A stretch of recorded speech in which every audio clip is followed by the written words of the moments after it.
Hi guys, good afternoon.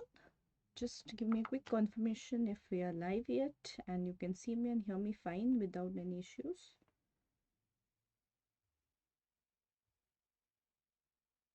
Let me just check.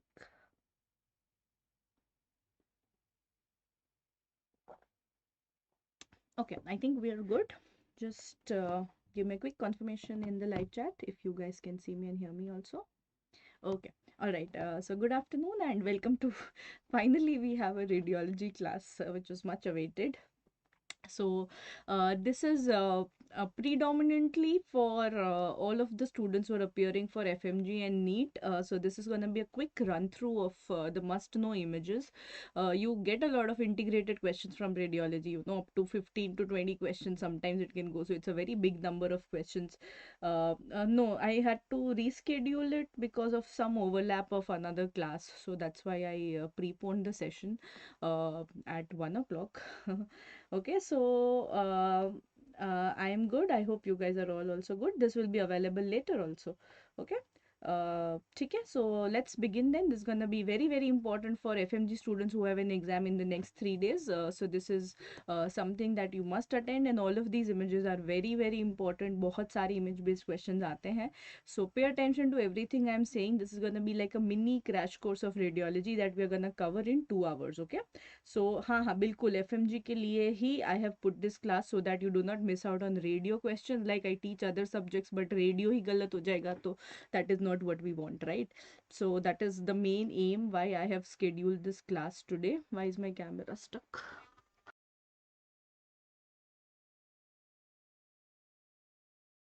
Back. I figured out I have become an expert at troubleshooting YouTube issues. Okay, so let's begin then. Okay, first of all, those of you who are new, my name is Zainab and I've done my MBBS and MD both from AIIMS New Delhi, and then I did my SRship also from AIIMS New Delhi, and then I have started teaching you all. Before we start, this is Unacademy NEET PG Vital. So now Unacademy is offering recorded content also, and these are all of the amazing educators who are taking the classes for you. And this is the summit batch that we've started, and these are the Profi subscription also which are available. Apart from that, there's also a rankers batch. Currently the test and discussion is going on. We've covered 3 classes for 19 subjects. Okay, so that is there. Okay, so then let's begin. Okay, let's begin. So before we start with the images, even though it is must know images, this is something which I want to clear so that this is there in your mind. A lot of you are looking for lists and memorizing lists for investigations. Please do not do that. All right, that will just be counterproductive and you will get a lot of questions wrong अगर आप memorize कर रहे हो किसका investigation of choice क्या है. So I would highly not recommend that. Just do what I am telling you in the next 10 minutes, and believe me, that will take care of all of your investigation based questions. All right, so these are the thumb rules which you want to know. Yes, Shweta, if you just do this and previous year questions, it should suffice. Okay, all right, thank you so much. Let's begin then. Is this 20th book for radio? Yeah, whatever name you want to give it, basically this is the most important. All right, you want to call it 20th book, you want to call it choti copy, you want to call it pickle, it's all on you. Okay, so these are all of the thumb rules which are very very important. Okay, so whenever we talk about X-ray and CT, they work on the same principle, right? Both of them use X-ray, both of them use radiation. Okay, so both of them, remember the density, what is black, what is white. So on X-ray and CT, black and white is something which is going to be same, right? Because they work on the same principle. X-ray is 2-dimensional, CT is 3-dimensional passage of X-ray. So black and white will remain the same in both of them. Okay, so that is the first understanding concept that we have.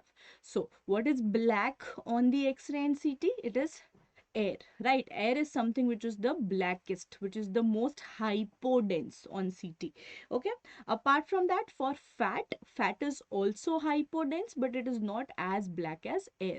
So when they ask you what are the only 2 things which have a negative Hounsfield unit, they are saying what are the 2 things which appear hypodense compared to water. Water is our reference which gets a Hounsfield unit of 0. Okay, so there are only 2 things which have a negative Hounsfield unit. What 2 things? We have fat and we have air. Air is blacker than fat. Okay, so that is the first concept. What are the things which are white on a CT scan? So first we have acute hemorrhage. Acute hemorrhage appears white on a CT scan, which is called hyperdense. ठीक है? उसके बाद what else? Contrast. Contrast is something we inject into the vessel. So anytime I want to see any vessels, we are going to be doing a CECT, iodinated contrast, contrast enhanced CT scan. What else is white on X-ray and CT both? Is bone. Why bone? Because bone is made up of calcium. So can I say that calcium and bone both are going to be white on X-ray and CT? Yes. And what is the whitest of them all? सबसे white क्या है? Metal. Alright. So any metallic foreign body will be very white on an X-ray or on a CT scan. तो black and white समझ में आ गया? So these are the things wherein I'm going to use X-ray and CT scan as my investigations. X-ray would be initial, CT would be best. ठीक है? So let's jot them down. Let's document whatever I just said as the concept. Whenever I want to look at air, मतलब अगर पूछते हैं pneumothorax, pneumoperitoneum, pneumomediastinum, wherever the word pneumo comes, or say intestinal obstruction, again in intestinal obstruction we have air accumulating in the bowel, कहीं पे भी air आ रहा है, so all of your pneumos and all of your intestinal obstruction. Whenever we want to look at bone, what part of bone? Cortex of the bone. Means I want to look at fracture, right? I want to look at cortical thickening. I want to look at cortex of the bone. I again rely on X-ray and CT. Calcium again because bone and calcium, and then foreign body because again it's going to be very very white. So for all of these there is a general rule that we can follow, which is initial is going to be X-ray, investigation of choice is going to be CT scan. Okay, so will you remember this कि जो काला और जो सफेद, what is काला? काला means black, which is air. What is white? Bone, calcium, foreign body. These are hyperdense. So all of these initial X-ray investigation of choice is going to be CT scan. इसमें सबसे important is foreign body. So we know initial and investigation of choice. For foreign body, you will also tell me what is contraindicated. Piyush, not relevant. No, ask this to medicine educator, please. Okay, contraindication is gonna be MRI. All right, so MRI is contraindicated in case of foreign body. Okay, so foreign body MRI contraindicated because metal magnet don't go well together. There'll be trauma. It'll be detrimental to the patient. I hope this is sorted. So anytime they ask you initial investigation for pneumothorax, what will you say? You will say X-ray. Anytime they say pneumoperitoneum, you will say X-ray. If they ask you investigation of choice for pneumoperitoneum, or you can also remember investigation of choice or most sensitive, you will say CT scan. Okay, I hope this is clear. So for fracture also, initial is X-ray, investigation of choice is CT. There is one exception. What is that one exception where this rule will not be followed? It is a stress fracture, right? So stress fracture, remember, we don't always see a cortical break. That is why CT is not reliable. That is why we have to go for MRI. Okay, so this is about the black and white. Then when we talk about, let's talk about acute hemorrhage also right here. Acute hemorrhage, I've already told you it is white on a CT scan. So investigation of choice is a non-contrast CT. I don't have to give contrast, NCCT. Then when I want to look at vessels, yeah, do you agree I have to give contrast? So investigation of choice is gonna be a CECT. Whenever we are looking at a vessel, CECT को हम नाम देते हैं CT angiography. Okay, very very important. So anytime they ask you aortic dissection, aortic aneurysms, pulmonary embolism, vessel को देखना है, what will you say? You will say CT angiography, which is nothing but a contrast enhanced CT. One modification, when you want to look at the lungs, paranasal sinus, temporal bone. Ultimately lungs में air है, paranasal sinus and temporal bone में भी air and bone है. So ultimately it is CT. But because the anatomy here is very complex, the CT we will modify as a high resolution CT. तो इसमें CT ही रहेगा based on the concept we've learned, but it becomes a high resolution CT. Okay, very very important. So these are our X-ray and CT related indications. I hope this is clear. If you can just master this one slide, your all questions will be solved. I can guarantee that. Okay, so this is something that you have to just understand. Memorize करोगे तो नहीं हो पाएगा. Then we have fluid and gallbladder. Anytime they ask you कि cyst को देखना है, investigation of choice to distinguish solid versus cystic, investigation of choice to diagnose fluid, to diagnose ascites, pleural effusion, pericardial effusion, most sensitive investigation. So wherever fluid comes in or gallbladder comes in, gallbladder stone, cholecystitis, we are gonna mark ultrasound. Very, very important. On ultrasound, how does fluid appear? Fluid appears black, called anechoic. Remember, ultrasound, fluid appears black.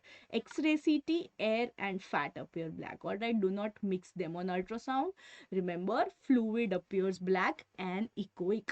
What appears white on fluid with posterior acoustic shadowing? Stones, right? So gallstones, remember, will appear hyperechoic, but the most important hallmark is there is gonna be a shadow. S for stone, S for shadow. There's gonna be a shadow behind them based on which I can diagnose. That is why for gallstones, investigation of choice is gonna be ultrasound. But for renal stones, for ureteric stones, whenever I want to look at calcium, yeah, whenever I want to look at calcified stones, answer is gonna be CT scan as the investigation of choice. Okay, so same thumb rule.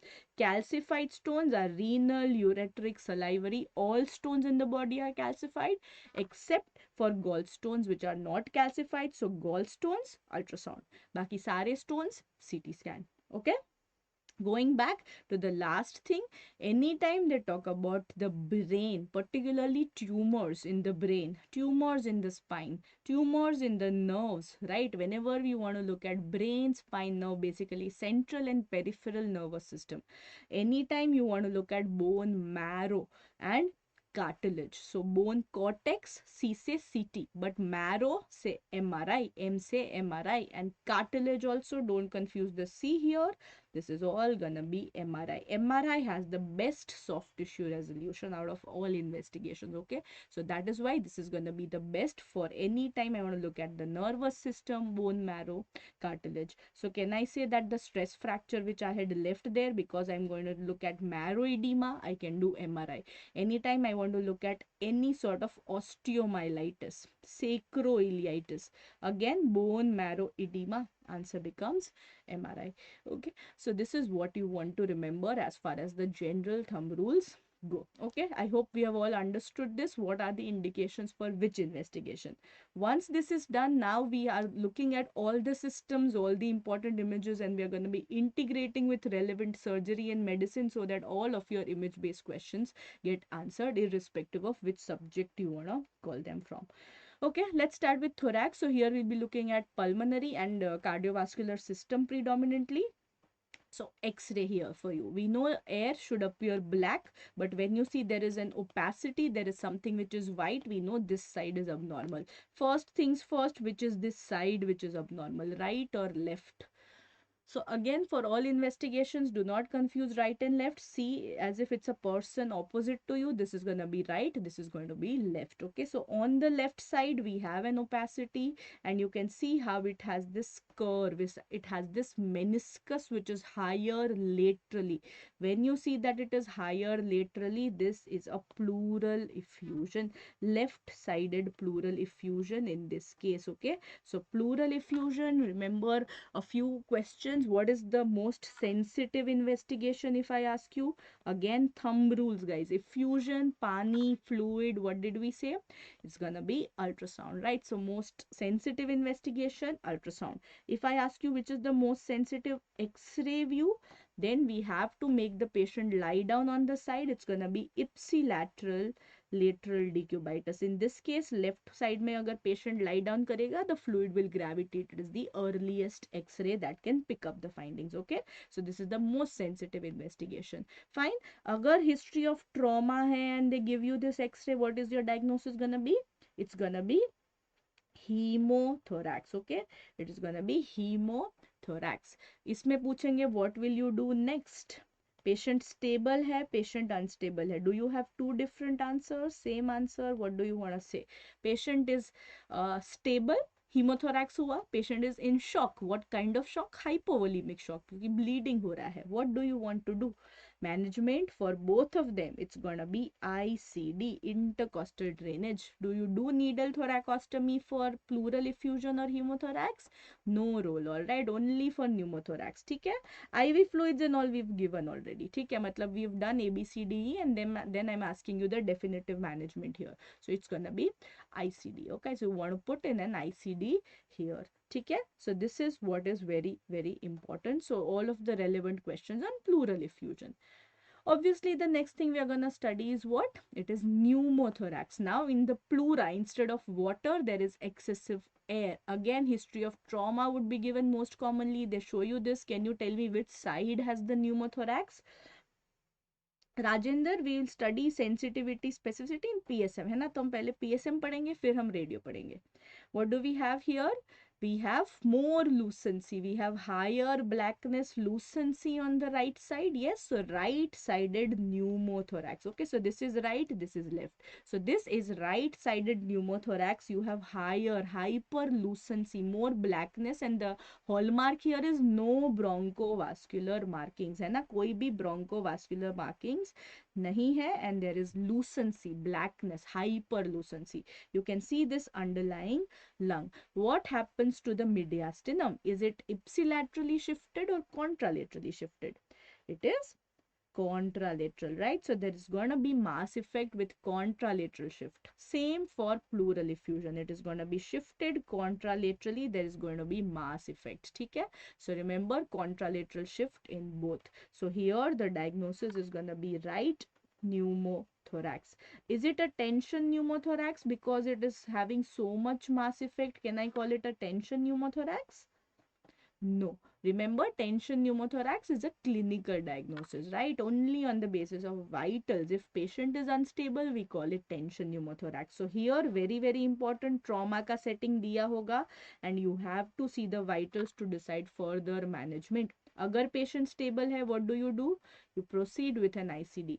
If patient is unstable, this is what is called as a tension pneumothorax. What do you do next? You put in a needle thoracostomy followed by ICD. For needle thoracostomy, the position is going to be 5th intercostal space, right? For adults, revised guidelines, 2nd intercostal space. For children, for ICD, again, it's the 5th intercostal space, but it is in the mid axillary line at the triangle of safety. Okay, so this is about pneumothorax. Please don't get these questions wrong. More white effusion, more black pneumothorax. Okay, so this is about pneumothorax. Can pneumothorax and hemothorax be diagnosed on an ultrasound, on an EFAST? Yes, they can be diagnosed. Do we do pleurodesis and pleural effusion? No, not in simple effusion. Only when you have a loculated effusion with adhesions which is not resolving, है ना. तो जब complicated effusion है with adhesions, loculated बोलते हैं, तब end stage में pleurodesis करेंगे. Okay, coming back. Yeah, so EFAST we can diagnose. That is the whole point of E. What is the full form of EFAST? Extended Focused Assessment Sonography in Trauma. तो जो extension करा है, that is going to be for thorax. So I can evaluate hemo and pneumothorax on the ultrasound as well. So for the ultrasound, I use M mode ultrasound for pneumothorax. इसमें दो signs होती हैं. One, you can see how there are lines and then there is granularity, looks like a beach. So this is called as seashore sign. ये waves है और ये beach है, ऐसा करके imagine करा किसी ने, called it seashore sign. Now remember pandemic, seashore, pandemic में हम लोग beach जाते थे? No, we were not going to beach, right? We go to seashores during normal times. So you will remember that way, that seashore sign is a sign of normal lung, not pandemic times, normal times, है ना. So seashore sign is normal lung. On the other hand, when you see कि यहाँ पे तो lines only, there is no distinction here.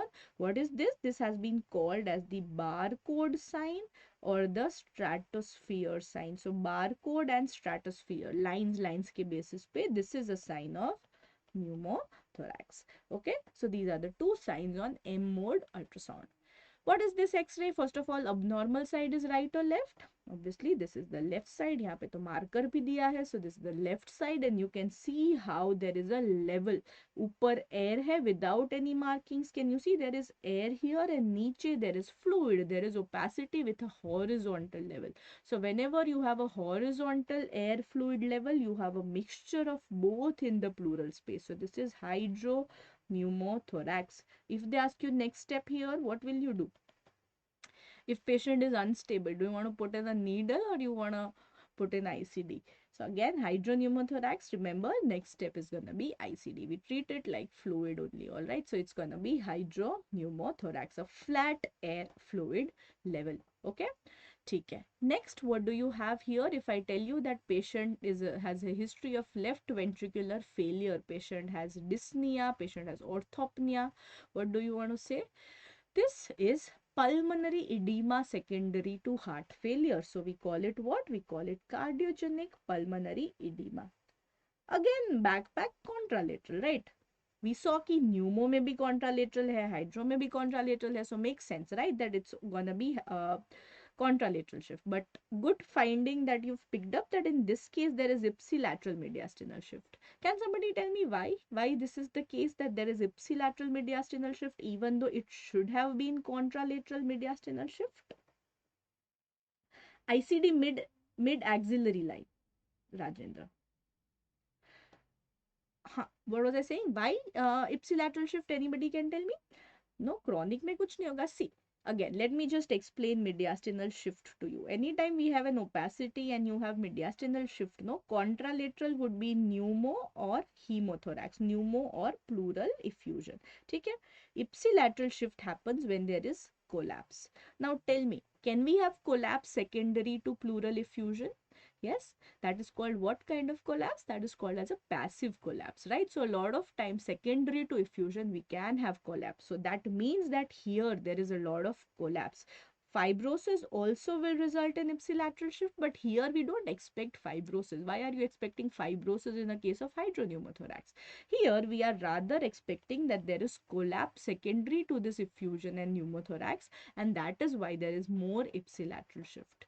Okay, so this is quite a rare scenario. Usually because इसके कारण contralateral होता है, इसके कारण ipsilateral, you would have a central mediastinum. But this is one of the rare cases where the collapse is predominating over the pneumo and effusion. Okay, and no mediastinal shift with consolidation. All right, so this is also a good list for you to remember कि contralateral, ipsilateral and no shift किस किस में होएगा.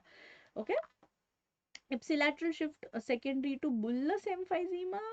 No. I mean, bullous emphysema के secondary collapse is very unusual. If you have bullous emphysema, उसके secondary pneumothorax results, not collapse. ठीक है? Okay, so this was cardiogenic pulmonary edema. When they give you history of left ventricular failure, orthopnea, dyspnea, frothy sputum, ये सब history देंगे and they show you this X-ray. What do you look at? You look at this consolidation which is predominantly perihilar. इसको नाम देते हैं bat wing sign. So this is central consolidation, bat wing sign, a sign of cardiogenic pulmonary edema. This is one of the end stage where the lungs have fluid. Early stages, what will you see? So the earliest sign of cardiogenic pulmonary edema is, remember, upper lobar pulmonary veins become prominent. This we call as cephalization. This is called as cephalization, wherein the upper lobar pulmonary veins are going to become prominent. This is also called as a reverse mustache sign, because ऊपर lobe क्या जाएगी तो लोगों को लगेगा reverse mustache हो गया. Okay, so this is called as reverse mustache sign. After that, we can have these lines also. What are these lines? These are horizontal lines which are called as curly lines. All right, so these are your curly lines. जो base पे मिलता है horizontal lines, so these are B for base. These are curly B lines which are the most common. At the hilum you can also see oblique lines which are A lines. Okay, so ये curly lines है, which is the next stage, and eventually you're gonna have the bat wing sign in the final end stage. Okay, so this is what you want to remember. Curly B lines, most common, is what I've written. Okay, so this is cardiogenic pulmonary edema, very important. Okay, can somebody identify this investigation for me? Is this X-ray, CT, ultrasound, MRI? Or if you want to say CT, then you also tell me whether it's a non-contrast CT or a contrast enhanced CT. Okay, so good. We have CT because bones are white. Now tell me if it is a NCCT or a CCT. For that, we look at the vessels, right? Vessels also, can you see how in the chest, in the mediastinum, they are all appearing white? So this, very good, is a contrast enhanced CT. Right and left on CT, same. This is right, this is left, है ना? So radio में हमेशा उल्टा चलना है. Right and left, opposite person is standing to you, and you just imagine right, left. Okay. So now here normal anatomy we want to understand. Okay, so remember a mnemonic which I am telling you, which is SAM. Very important anatomy, because same section cadaver anatomy also they ask you in the exam. Okay, so remember SAM. So from right to left, can you see three vessels? First is S for SVC. Second round vessel that you can see is A for ascending aorta. Then you see this banana shaped vessel which is dividing into two. What is this? This is the main pulmonary artery dividing into right and left. ठीक है, तो ये हो गया SAM. SPC, ascending aorta, main pulmonary artery. What is this vessel behind? This has to be descending aorta in the posterior mediastinum, right? So these are our vessels, ascending, so SVC, ascending MPA, and descending. Then can you see two round golas here? Can you see these two round structures? They are filled with air, isn't it? Black hai, they're filled with air, so they gotta be the airway. So trachea has divided into two. So this is the right main stem bronchus, this is the left main stem bronchus, and esophagus is a very small contracted tube that is lying here. Okay, so this is the mediastinal anatomy, which is very very important. Why is this plane the most important? कि ma'am ने कोई plane नहीं पढ़ाया, यही पढ़ा दिया. Why? Because this is where everything is changing, right? The arch is dividing into ascending and descending. The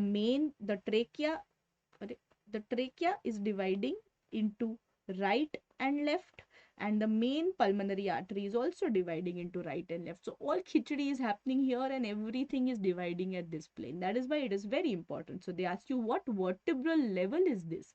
So what will you say? So if asked one level, we go for D5. Sometimes they give you a disc level, right? In which case we will go for T4, T5. All right, so this corresponds to the plane of everything which is dividing. So this is T4, T5, this is T5. Okay, for pneumoperitoneum, CCT is better. Okay, we'll get to it when we get to pneumoperitoneum. I'll tell you the specifications. So I hope this is clear to everybody, the anatomy at this plane. So once this is clear, no, nothing is seen. It is completely white, Harsh. कोई भी thrombus नहीं है इसमें. It's all white. Okay, I'll show you. So now that we know normal, so now tell me what is this? Now you'll be able to appreciate that saddle thrombus. Can you see this kachra here, this thrombus, hypodense thrombus which is floating, which in Telugu we say as chatta. This is called chatta. One more fact for you, that in Telugu embolism is called chatta. What is this? This is pulmonary embolism. This investigation is CCT, but because we are looking at pulmonary artery, we can also call this as CT pulmonary angiography. Okay, so remember, for pulmonary embolism, investigation of choice is CTPA. You will see a hypodense thrombus floating in the white pulmonary artery. Okay, so this is pulmonary embolism. History देंगे आपको, history of a person who has DVT, deep vein thrombosis. They'll give you that there is swelling of the right limb, there is edema, there is erythema of one limb, and after that patient presents with acute dyspnea, है ना? तो ऐसा करके history देंगे. You know it is talking, they are talking about pulmonary embolism. This is what nerves नहीं दिखती CT scan में. No, that is why we are doing MRI. So this is pulmonary embolism. What is this? What do you think is this? Now, which vessel is abnormal? So we can see that this is the superior vena cava in the A, SAM ka A, ascending aorta. Look at this. It is become dissected, right? It has been divided into two. So this is aortic dissection. So aortic dissection, remember, we will have a vessel which has been divided into 2 dissection हो गया. Here the most common risk factor that they'll give you is hypertension. An elderly hypertensive male who's having acute chest pain which is radiating to the back. Okay, that is the history. They can ask you investigation of choice. Remember, if the patient is stable, definitely it is going to be CT, angiography or CCT like I told you. But if patient is unstable, too sick to be shifted to CT also, then we will have to do an echocardiography bedside, which is transesophageal echo. Repeat question. All right, so all of these are all points which are repeat questions. For aortic dissection management, we use the Stanford classification. So you just got to see one thing: if ascending aorta is involved, it is Stanford A. If ascending is not involved, only descending aorta, it is Stanford B. A is an urgent surgical indication, whereas B, remember, we can manage with medical management, which is going to be IV esmolol as the drug of choice. Tejas, aneurysm will appear as a aneurysmal, very, very dilated vessel. You won't see this separation. You will not see this intimal flap separating the true lumen and the false lumen. So true lumen is going to be whiter, false lumen is going to be darker, false lumen is going to be larger also, right? So larger and darker is false lumen. Okay, so remember this, that aneurysm will not have this, it will only be dilated vessel. Okay, so this is about the Stanford management as well. Very, very important, there is a child who's having neonatal respiratory distress. At birth, respiratory distress, they'll give you in the history that there is scaphoid abdomen. Scaphoid abdomen ka history de rahe hain. What are you seeing? You are seeing herniation of the bowel loops into the left side, right? So this is congenital diaphragmatic hernia. Two types का होता है, right and left. Left side, the more common one is Bok-Delic. So remember BPL. Bok-Delic hernia is on the left side with a posterior defect. On the other hand, right side with an anterior defect is the Morgagni hernia. Okay, so remember, left posterior Bok-Delic is far more common. That is what you are seeing here.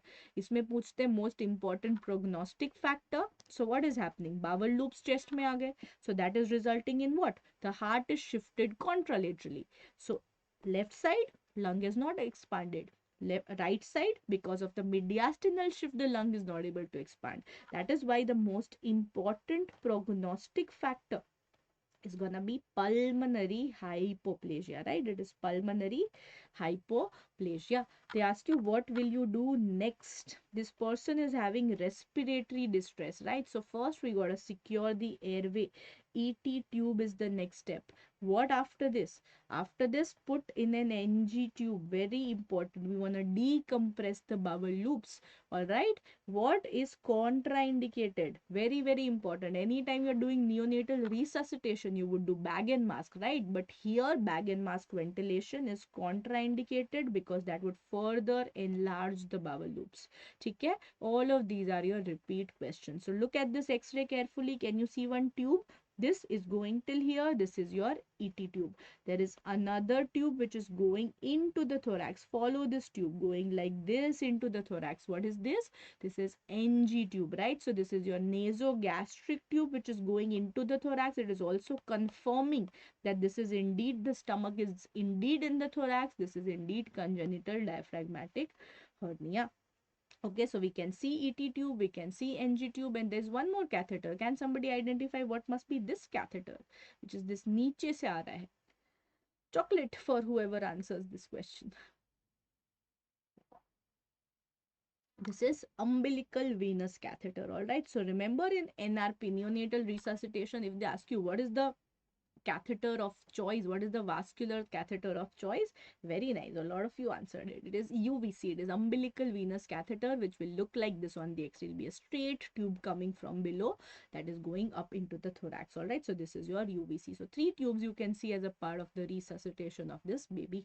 Okay, very nice. Going ahead, anytime they tell you child was playing alone and suddenly either has dysphagia or dyspnea, and then they ask you where is the foreign body, coin खा लिया baby ने, कहाँ पे खाया या फिर aspirate करा. So we just have to look at the frontal X-ray.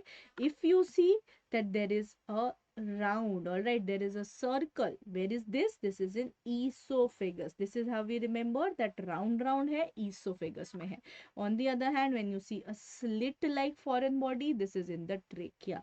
All right, so quickly remind me whenever we are talking about foreign body, suspected foreign body, initial investigation, X-ray. First thing you will do is X-ray so that you know where is it, right? Before you go on removing it. Please, अगर इसमें option है remove it urgently, first do X-ray to know where it is, right? So first is X-ray. Investigation of choice is gonna be a CT scan. Contraindication is gonna be an MRI. Never do an MRI for a suspected foreign body. If it is metallic, then you're gonna be screwed, right? So we don't want to do MRI for this patient. Apart from that, they will ask you अगर trachea में है, how will you manage? You will do a bronchoscopy, flexible bronchoscopy, rigid bronchoscopy. Again, a question that a lot of you get wrong.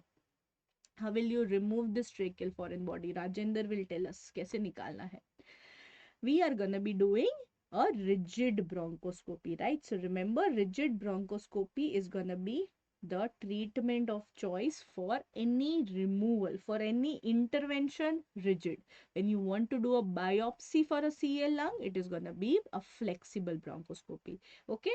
Apart from that, in the esophagus, what will you do? You will do an endoscopy. So if it is positioned like this case, if you see that it is here, means it is stuck, right? Means it is in the cricopharyngeus most likely, because that is the narrowest point of the GI tract. So when it is here, means you gotta remove it, it is stuck.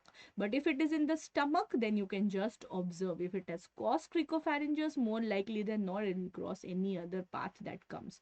Okay, so if it is in stomach, you just observe.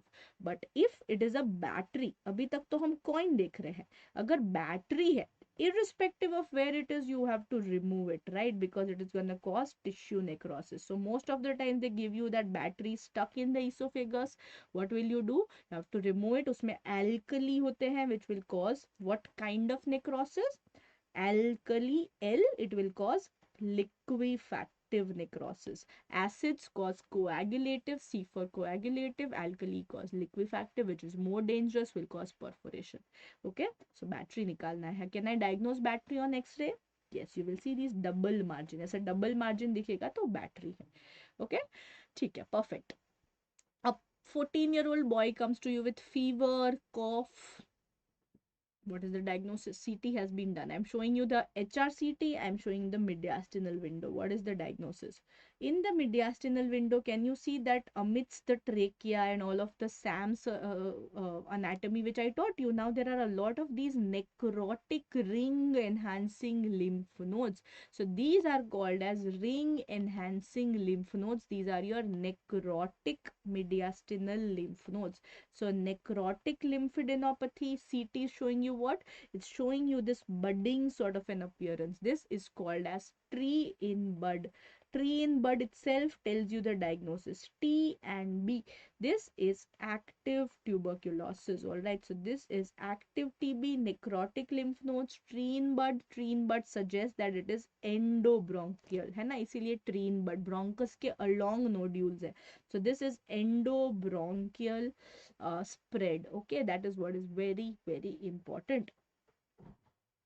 Yes, organs also I'm telling, no, I'm telling as it comes. Just hold on, है ना, अभी chest का समझा, अभी abdomen में भी जाएंगे. Just hold on.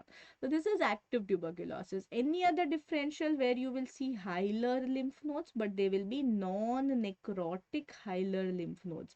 If they tell you fever, cough, non-necrotic hilar lymph nodes, and they tell you that ACE levels are raised, what is your diagnosis gonna be? It's gonna be sarcoidosis. Okay, very, very important. Sarcoidosis will have non-caseous granulomas, will not have caseous necrosis. Okay, so sarcoid versus TB, again very important. Same 14-year-old boy with fever and cough, and now this is the X-ray and CT which I am showing you. What has happened to the TB? Instead of being in the bronchus, now it has gotten into the vessels, right? So it is hematogenous spread. So what is this? This is miliary tuberculosis. Okay, lung segments, they'll not ask. Okay, liver segments, yeah, I'll teach you liver segments. The miliary TB. Miliary TB is gonna be hemato hematogenous spread. All right, so this is hematogenous spread of the tuberculosis. There is dissemination in the blood vessel. You are seeing bilateral nodules, which are going to be very, very tiny, bilateral millet shaped nodules. This will never be unilateral. All right, so endobronchial TB, treen bud will be unilateral, but this is bilateral always. Okay, so this is miliary. What they ask you is hematogenous spread. Please diagnose this. हाँ सही कर लोगे दोनों में ही छोटे छोटे nodules. Then what do you see here? They'll give you purulent sputum for more than 3 months. What is this? On the x-ray, when x-ray pe na hamesha you will not be able to diagnose very clearly because you don't get such clear images. So look for these lines. Can you see how there are these dilated bronchi? Some are seen as cut section, some are seen as this line. So this is called as the tram track sign, very well seen on CT. That is why investigation of choice is CT, HRCT. Can you see normally the artery and the bronchus are same in size. Here what happens? The bronchus has dilated. So that is why the artery appears like this. So this is the bronchus, this is the artery looking like a ring. So tram track sign, signet ring sign. What is the condition which I am describing for you? It is bronchiectasis. Yes, so investigation of choice for bronchiectasis is been asked a lot of times. It is HRCT, high resolution CT scan. Okay, bronchiectasis, remember this. Going ahead, if I tell you that there is a neutropenic patient, there is a patient who has febrile neutropenia, there is a patient who is immunocompromised with fever. What is the diagnosis? HRCT is being shown to you. You are seeing multiple nodules. Very good. Multiple nodules. You can see a halo. There is a central solid center and then there is ground glass halo. So this is the halo sign. Center is solid. Periphery is ground glass opacity. Diagnosis is invasive aspergillosis. Alright, so this is invasive aspergillosis, halo sign, multifocal nodules. Remember, immunocompromised patient का history दिया होगा, febrile neutropenia, invasive aspergillosis. Drug of choice, can somebody tell me what is the drug of choice for invasive aspergillosis? A, steroids, B, voriconazole, C, itraconazole, D, bronchial artery embolization. What do you want to give? Yes, the drug of choice is going to be voriconazole. Remember, steroids are not indicated here. It will flare up, right? So steroids, you don't want to further make this patient more immunocompromised. Steroids will have an indication in what type of aspergillosis? Steroids will have an indication where we have a hypersensitivity, right? So it will be indicated when we have ABPA, allergic bronchopulmonary aspergillosis. Okay, उसमें steroids का role होएगा, not in invasive aspergillosis. Bronchial artery embolization का role कहाँ पे होएगा? Where you have hemoptysis. Hemoptysis का role आएगा in aspergilloma. What is aspergilloma? It is a fungal ball. You have a cavity with a fungal ball which is bleeding. Remember, only when there is hemoptysis in an aspergilloma, we would want to do a bronchial artery embolization. Okay? Not amphotericin B. It is going to be voriconazole that we prefer, right? Azoles are preferred for aspergillus. Okay? So this is what we want to remember. What is this? Last year NEET question. You are having a female with fever, sputum expectoration. What is this?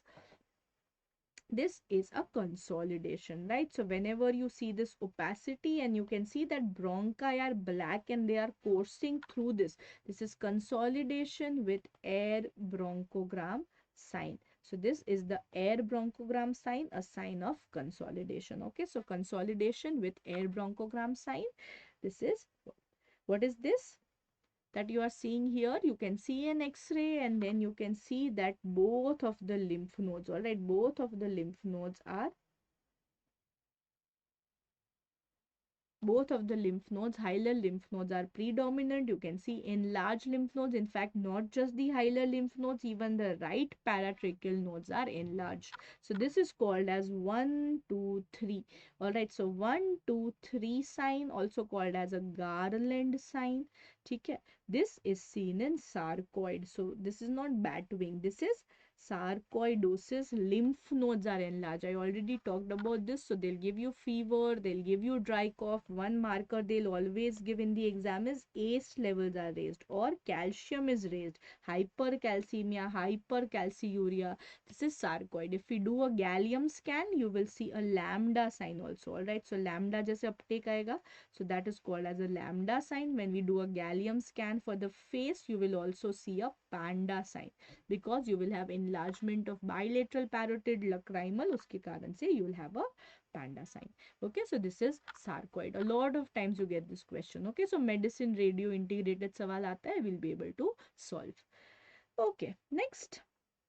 What do we have here? I'm showing you a high resolution CT. What is the finding? Very, very important. Can you see कि honeycomb जैसा appearance हो गया है? There are these black cysts one over the other. So this is called as honeycombing, and you can also see this bronchus which is so dilated because of all of the fibrosis. So this is an interstitial lung disease. Which ILD in particular am I talking about? This is UIP, usual interstitial pneumonitis, also called as IPF, idiopathic pulmonary fibrosis. So remember, the hallmark here is going to be honeycombing predominant ILD. You will also have this bronchiectasis because of fibrosis. इसको बोलते हैं traction bronchiectasis. In addition, you will have a basal predominance, है ना? तो lower lobes are predominantly involved. So that is what you will have. So this is the triad of UIP.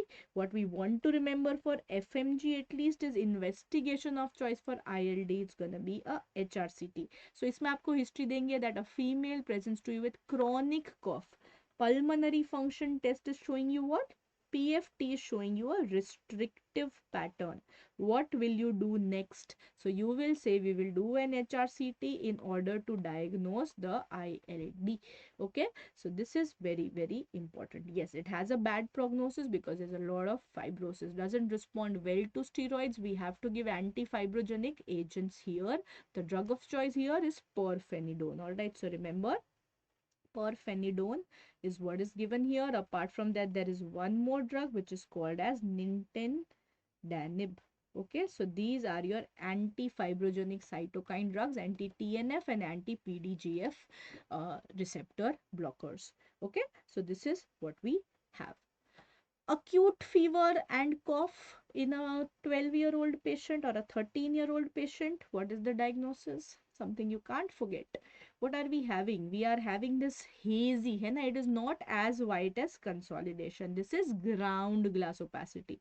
So bilateral, multifocal, peripheral ground glass opacity. Does this remind you of something that we have forgotten?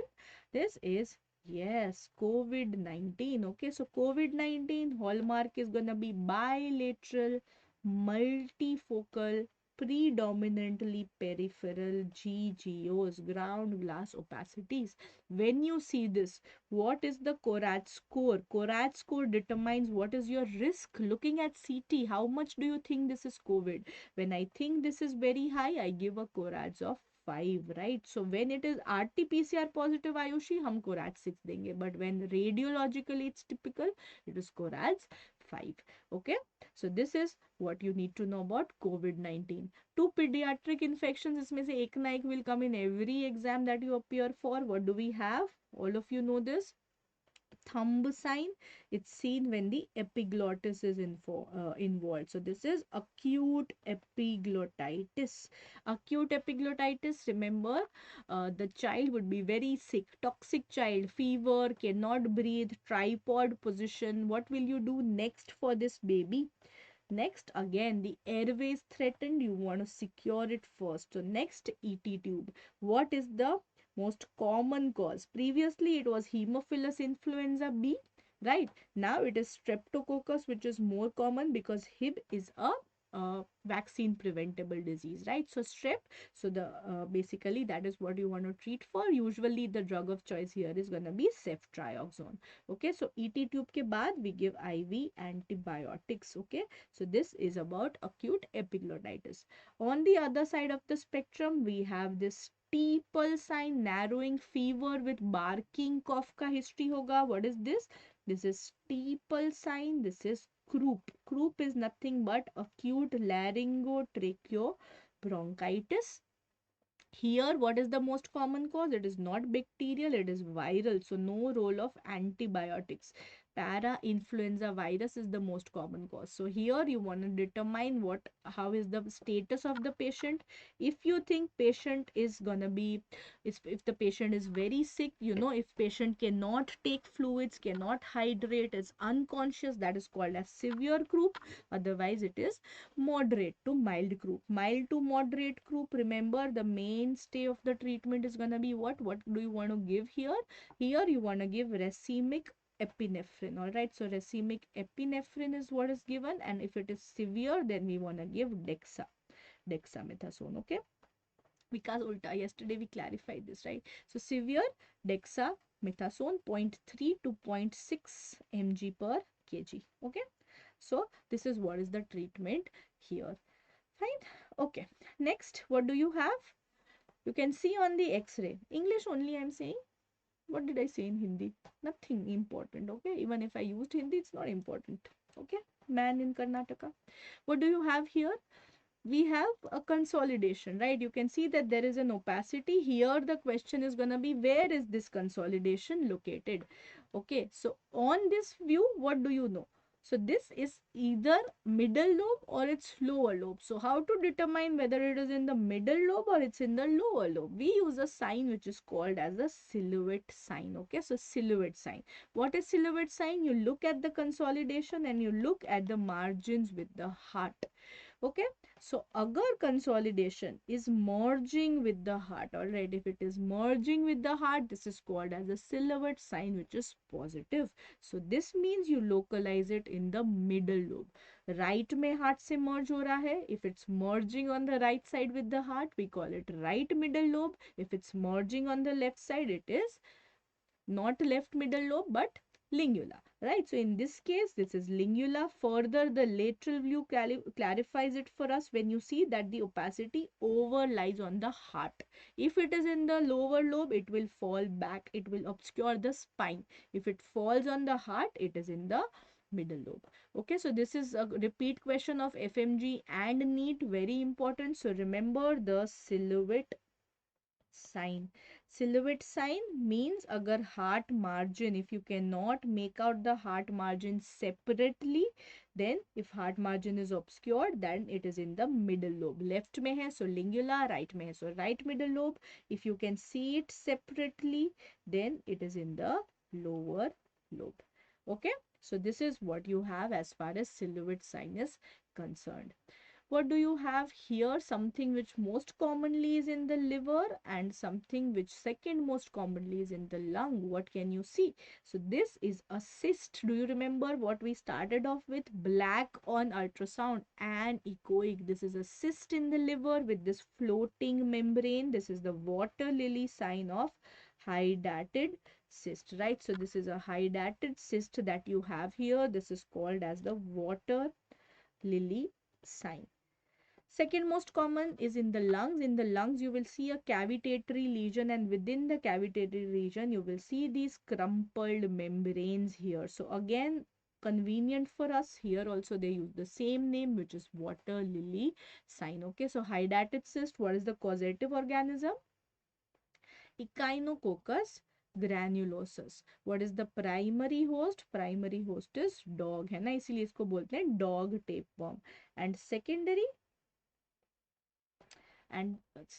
host nahi, but dead end host or accidental host is what? It is gonna be humans. Okay, it's gonna be humans which are the dead end or accidental host. Very, very important slide for you. What do you see here? We have 4 heart diseases, right, which are your cyanotic heart diseases. Very, very important. Every exam you get at least one question from one of these. So what you see here is a boot shaped heart. So this is a boot shaped heart, also called as core and sabot, which is basically seen in tetralogy of Fallot. Vishnu, you can stop commenting the same thing. I mean, we've read it, all right, but we are focusing on radiology right now. So tetralogy of Fallot. What are the 4 components of tetralogy of Fallot? 4 components here. First, we have right ventricular hypertrophy. It is this repeat question. RVH is what causes this boot shaped heart, right? It's RVH which is causing this boot shaped heart. Second, we have a ventricular septal defect. इससे भी सवाल आता है VSD से, that because of the ventricular septal defect you do not have heart failure which develops in top wall, right? Because there is equalization of the pressure, there can be decompression. That is why top में heart failure doesn't happen. Then overriding aorta, and finally pulmonary stenosis. Because of pulmonary stenosis, what do you think we would have here? We would have oligemia or plethora. Oligemia means reduced pulmonary blood flow. Plethora means increased pulmonary blood flow. Right? So here, because of pulmonary stenosis, you're going to have oligemia. Can you see how the lung fields appear black? So that is oligemia. What is this that you are seeing here? This is a box shaped heart. All right. So a box shaped heart is what is seen in Epstein's anomaly. Epstein's anomaly means there is atrialization of the right ventricle. So the right atrium becomes very large and RV is going to be very, very small. So that is why pulmonary blood flow is very low. That is why you have again oligemia. So one oligemia, two oligemia. Toff and Epstein's will have oligemia. Very important and good. They, because RA is so enlarged, the P waves are going to be very large. So this is called as Himalayan P waves. Okay. So this is Epstein's. Then what do you have here? This is your egg on string sign, which is seen in transposition of great arteries. So what happens in TGA? LV gives rise to LV gives rise to the pulmonary artery, RV gives rise to the aorta. That is why the higher chamber giving rise to pulmonary artery, what will you see? Plethora you will see, or you will see oligemia. Zyada blood aayega, you will have plethora. So you can see more markings here on the X-ray. That is how a lot of students get confused between Epstein's and TGA. Don't just look at the heart. Look at the lungs. अगर black है, oligemic है, it is Epstein's. If it is plethoric, it is TGA. Okay, that is a very useful trick for you to distinguish them. Very, very easy. This is self-explanatory. You are seeing a figure of 8 multiple times asked, snowman, figure of 8, or a cottage loaf appearance. This is TAPVC. What type of TAPVC? Supracardiac. All right, supracardiac TAPVC. No, money bag will have an entire enlargement of the heart. All right, you will not see these shapes. The heart itself will assume a very enlarged sort of a shape. That is what is money bag, seen in pleural effusion. So this is supracardiac or type 1 TAPVC, which is the most common type of TAPVC. Okay, so this is again something which is very, very important. What is this instrument? Can somebody identify this? Multiple times asked in FMG. This is a pacemaker, right? So this is a pacemaker. Remember, you will have this subcutaneous generator and then you will see these leads. Leads ke end pe you will see a very, very tiny metallic white lead. Can you see that? Very tiny lead. So this is how you recognize a pacemaker. Next time, I mean in the next exam, one exam they asked you what is this? So you said pacemaker. In the next exam they asked batao leads kahan hai? Where is the chamber where the leads are placed? So this lead here is in the right atrium. The second lead here is in RV. So normally you have this dual chamber pacemaker wherein it is in RA plus RV. When you have a biventricular lead, you will have a triple lead, one more lead, and then it would be in the left ventricle. So in this case, it is in RA and it is in RV. Okay, that is what you want to remember. Cardiac tamponade Jerry will just have fluid, right? So you will see a money bag sort of an appearance. You will see that the heart appears very enlarged. So that is tamponade for you. On the other hand, constrictive pericarditis, usually it is calcified. Okay, just a second. Okay, it is usually calcified, so you will see an egg in cup kind of appearance. You will see a white calcified rim of pericardium. So egg in cup is constrictive pericarditis, whereas cardiac tamponade is going to be your money bag or water bottle heart. Okay, so I hope that is clear. Okay, aorta or mitral, nahi, you are talking about valves. Don't confuse instruments. That is valves, this is pacemaker. Okay, so pacemaker is in chambers RA and RV. Okay, going ahead, so that was CVS for us. Going ahead into GI or hepatobiliary. So we are at 27 slides and we have 96 which we have to cover. Okay, so very favorite, every exam you will get at least 2 to 3 images from GI because it's an overlap between surgery and radio, right? So you get a lot of these images, very easy, very scoring, don't get them wrong. What do you have here? Yes, this is a very smooth tapering of the distal end of esophagus. So this is called as bird beak sign, smooth tapering, benign condition. This is gonna be achalasia cardia. So this is achalasia, bird beak sign. Achalasia is a motility disorder. If they ask you investigation of choice for any motility, say manometry, and the classification that we use for manometry for motility disorder is called the Chicago classification. Okay, so achalasia, remember the problem is failure of relaxation of the lower esophageal sphincter. Why? Because NO is not there. So no NO, nitric oxide, which is your inhibitory neurotransmitter, is not there. So that is why NO and VIP, which are not there, so that is why you have persistent contraction of lower esophageal sphincter. That is achalasia for you. On the other hand, when you have this irregular sort of a narrowing, what is this? This is CA esophagus. Okay, so this is very irregular. You can see how there is shouldering also. So CA esophagus, this is called as a rat tail sign. Rat tail sign, CA esophagus. Investigation of choice, we got to see it in an endoscopy, upper GI endoscopy plus biopsy is gonna be investigation of choice. अगर staging के लिए पूछा, TNN staging investigation of choice, remember, is endoscopic ultrasound. Okay, endoscopic ultrasound will show you the layer of involvement and nodal involvement. अगर metastasis के लिए any malignancy they ask, it is gonna be PET CT, right? So PET CT is your investigation of choice for metastatic workup. Okay, so this is CA esophagus for you.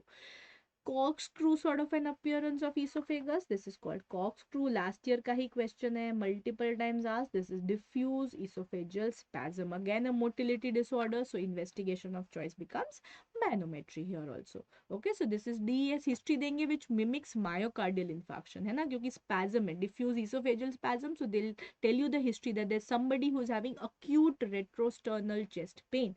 All right, so that is how you'll approach that. This is actually a barium, this is corkscrew esophagus. Okay, what do you have here? A barium swallow which is looking like a trachea.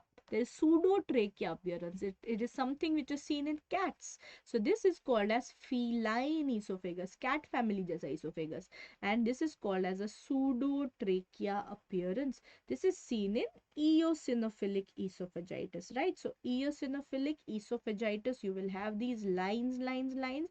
Because eosinophilic, this will be associated with asthma, with atopy. All right, on the other hand, if they show you a bowel study and they show you that's a khaya hua apple core appearance, very irregular sort of narrowing, always irregular, matlab malignancy. So this is apple core, this is CA colon, right? So CA colon will show you this apple core sign. Okay, next, if I tell you history of fever, diarrhea, what are you seeing here? What study is this? First of all, you can see the large intestine, right? So we've put the barium from the rectum, so this is a barium enema. Normally on the barium enema, you're gonna have these hostrations, like you could see here. When you see these hostrations here, these incomplete folds, that is how normal colon appears. But here you are seeing that the hostrae have disappeared. It looks like a pipe. So this is the lead pipe appearance which is seen in ulcerative colitis. Ulcerative colitis versus Crohn's, don't get it wrong. You study in like 5-6 subjects, please don't get it wrong. UC is gonna be superficial. Is it continuous or it has skip lesions? It is gonna be continuous. Most common site of ulcerative colitis, it's gonna be rectum. It invariably always starts with rectum and proceeds in a continuous fashion involving mucosa and submucosa. The earliest sign that you see in ulcerative colitis is gonna be this mucosal granularity. Can you see how there is granular appearance? This is the earliest sign. What is the antibody that you will have here? You have P and K. Okay, so this is ulcerative colitis. Let's quickly contrast this with Crohn's disease. This is superficial, Crohn's is transmural. It involves all of the layers. This is continuous, Crohn's disease has skip lesions, it spares areas. Most common site here is rectum. Most common in Crohn's is the terminal ileum. Yes, ileum is the most common site. Earliest finding in Crohn's disease is gonna be aphthous ulcers. Okay, so do not mix the two up. This is aphthous, this is mucosal granularity. The antibody that you have here is ASCA. Okay, so ASCA is the antibody that you will have with Crohn's. Because Crohn's is transmural, where do you think there will be higher chance of abscess, fistula, strictures? All with Crohn's, right? Abscess, stricture, fistula. Okay, so this takes care of at least one more question from medicine, path, surgery, radio, whatever. Okay, so this is lead pipe appearance. This is ulcerative colitis. What do you see here? Before you see this, look at this. Terminal ileum is affected. Yeah, you can see that there is a narrow stricture. So what did we just discuss? Stricturing of the terminal ileum. This is Crohn's disease. This sign is called as string sign of Cantor. If you just have terminal ileum narrowing, we can call it string sign. This can also be seen in tuberculosis. Okay, so string sign can also be seen in TB, also be seen in Crohn's. But when I use the term Cantor, Cantor, Crohn's. All right, we're talking about Crohn's disease. Fine. So this is about terminal ileum stricture. Just on this, can you also identify how these jejunal loops are appearing very feathery? So remember, feathery loops, jejunum. No feature, ileum. Incomplete hoste, colon. All right, so remember this. Jejunum has complete folds, so that is what gives it this feathery appearance. Anytime we want to look at the small intestine, the study we do is a barium meal follow through. Do not confuse this with barium enteroclysis, a mistake a lot of you make. Enteroclysis also for small intestine, but you will see a tube till the DJ flexure, and then you will see distension. If you don't see any tube, you just see small intestine, it is BMFT. Please do not make this mistake. Okay? So this is for small intestinal studies. Comb sign, Priya, is a sign which we see in CT scan in Crohn's. जो vasa recta होते हैं supplying the bowel, they become very prominent, which looks like a comb. So that is what we see on a CT scan in Crohn's disease. ठीक है? Yes, Roshan. Even in CHPS we see string sign. Cantor नहीं होता, string sign होता है. So string sign actually is seen in 3 places. CHPS पे भी string sign मिलता है, but that is the pylorus, right? Completely different part. अगर ileum का string sign मिल रहा है, it could be Crohn's or TB. I hope that is clear to all of you. इसमें कोई doubt नहीं होगा. ठीक है. Going back, this is repeat FMG question. You can see that there are diverticulae from the sigmoid colon. This is called as sawtooth sign. Sawtooth sign, स से ही sigmoid diverticulosis, false diverticulae, multiple diverticulae arising from the sigmoid colon, sigmoid diverticulosis. Okay, so this is what you want to remember. High riding cecum, Nidhi, in TB. All right, high riding cecum, contracted cecum is what you will have in tuberculosis as well, apart from the string sign. Very, very important. What do you have here? A child comes to you with lower GI bleeding, red currant jelly stool, lots of pain, rotavirus vaccine का नाम लिखा होगा, or they are giving you mucocutaneous pigmentation and showing you a case of Peutz-Jeghers. So these are frequently asked scenarios here, and then they'll give you this appearance. Initial investigation of choice, ultrasound. What are we talking about? Correct, we are talking about intersusception, right? So we're talking about intersusception. Initial investigation is ultrasound, जिसमें आपको ऐसा double sign मिलेगा. You will see one bowel, उसके अंदर दूसरा bowel. So this is called as a target sign, also called as a sandwich sign, also called as a donut sign, है ना? तो कुछ भी नाम दिया हुआ है इसको. Anything which denotes one bowel within the other bowel, also called as a pseudo kidney sign. Radiologist को लगा kidney जैसा लग रहा है. Also called as a pseudo kidney sign. Okay, so initial is ultrasound. Investigation of choice is what I am showing you here. This is a barium enema, which will show you this claw forming here. So at the site of intussusception, we will have a claw sign. Once it reduces, you will see that ये white ऐसे coiled spring की तरह जा रहा है. So in the resolving stage, we will see a coiled spring sign. So claw sign, coiled spring sign are seen in barium. It is the gold standard investigation of choice because it is diagnostic as well as therapeutic. Okay. Next is a question that you cannot get wrong. This will be asked in every exam that you appear for. इसको गलत नहीं करना, ठीक है? So whenever they give you pain abdomen and they give you a chest x-ray, severe pain abdomen with guarding, with rigidity, and they give you severe pain abdomen, what is this? You look under the right diaphragm. When you see air under diaphragm on the right side, not on left. अगर left देखोगे सबको pneumo होगा. Do not look under left because this is the normal stomach gas. Okay, I hope this is clear. You will not get this wrong. Right, air under the diaphragm. This is perforation. Perforation peritonitis, pneumoperitoneum. Okay, so this is very, very important. ठीक है, some language you have used abhi which I don't understand.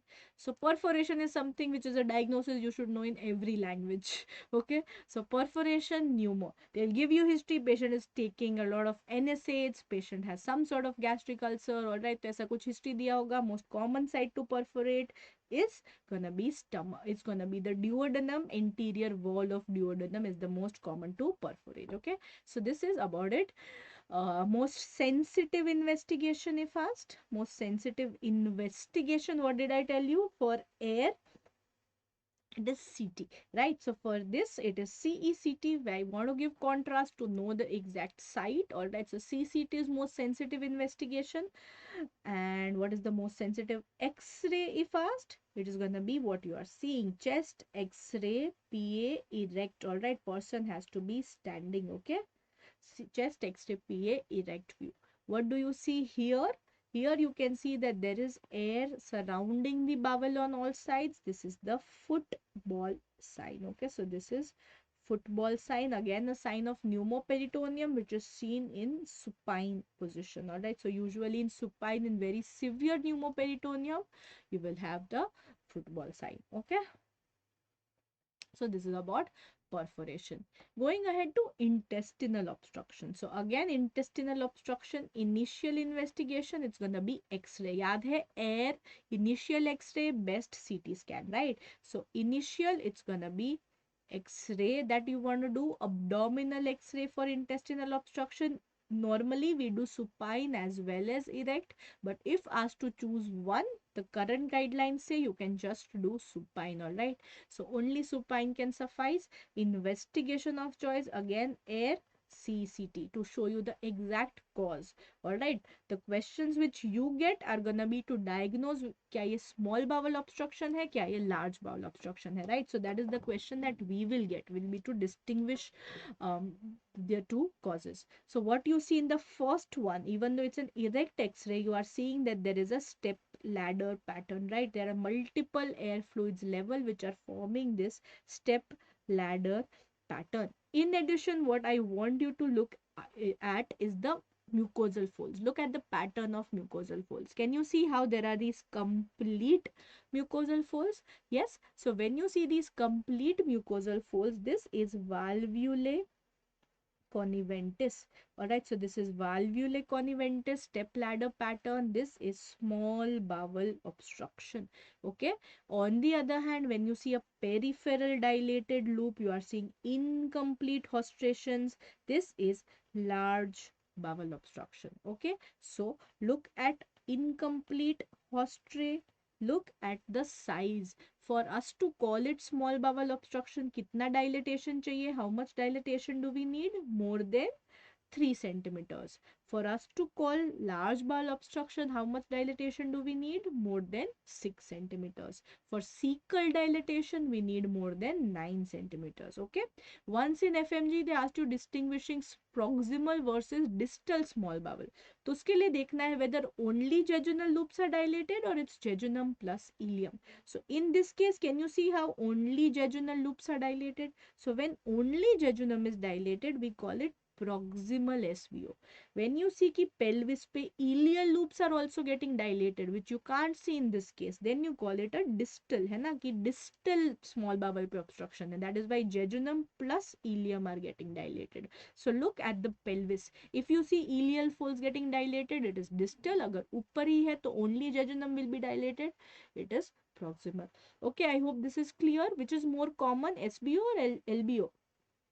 SBO is far more common. The most common cause of small bowel obstruction is adhesions. Okay, adhesions is the most common cause, whereas the most common cause of large bowel obstruction is malignancy. All right, it is malignancy which is the most common cause here. So small bowel we can manage conservatively. Most of the times the patient will resolve in around 24 hours. All right. So here the management is conservative. You keep the patient NPO, you give IV fluids and you put in an NG tube, patients will resolve. Whereas malignancy, do you expect it to resolve? 24 घंटे wait करते हैं, ठीक हो जाएगा. Don't expect. So here the management is going to be surgery. Okay. One thing which I did not tell you was how do you manage pneumo, because I thought you knew. Pneumoperitoneum, what is the management, guys? It's going to be exploratory laparotomy. Okay, so it's going to be urgent surgery that we want to do. If you get IV fluids in the option, do you want to mark that? You want to mark exploratory laparotomy.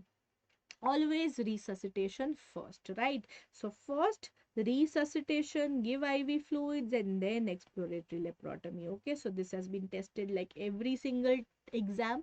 Either they'll ask you diagnosis or they'll ask you management. Please, please, please don't get this wrong. Okay.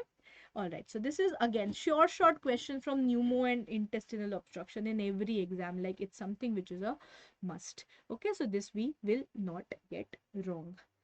Okay, something which recently people have a lot of doubt in, so let's talk about it. I don't know why there's this haziness which is coming.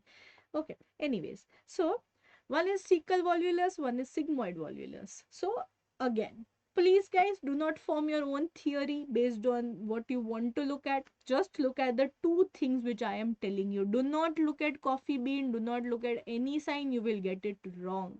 Listen to the two things which I am saying.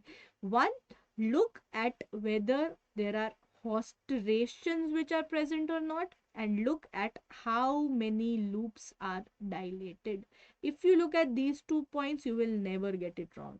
अगर कुछ और देखा कि right से आ रहा है, left से आ रहा है, कहाँ apex है, कहाँ base है, you will 100% get it wrong. Okay, so do not look at any shape, and all of the answers which you are saying are all useless. Okay, so just focus on what I am saying. If it is ahostral, it is not useless, but it's not reliable. All right, that's why I'm telling you ahostral. And if you see two loops are dilated and no hostrae, the diagnosis is gonna be sigmoid volvulus. Look at this, you can see how there are no hostrations and how many loops, 1 and 2. So this is called as coffee bean or bent tube sign. This is SV. Look at this x-ray. Can you see how there are these folds, there are these hostrations in the dilated tube? So that is presence of hostrae. And how many tube is dilated? Only one tube is dilated, forming a C. This is called as a C sign. So C for cecal volvulus. Okay, so this is sigmoid volvulus, this is cecal volvulus. If you just follow this, you will never go wrong. Apart from that, history will always help you. अगर दिया है elderly patient with constipation, sigmoid. अगर दिया है young female with pelvic surgery, she may be pregnant pelvic surgery, talking about cecal volvulus.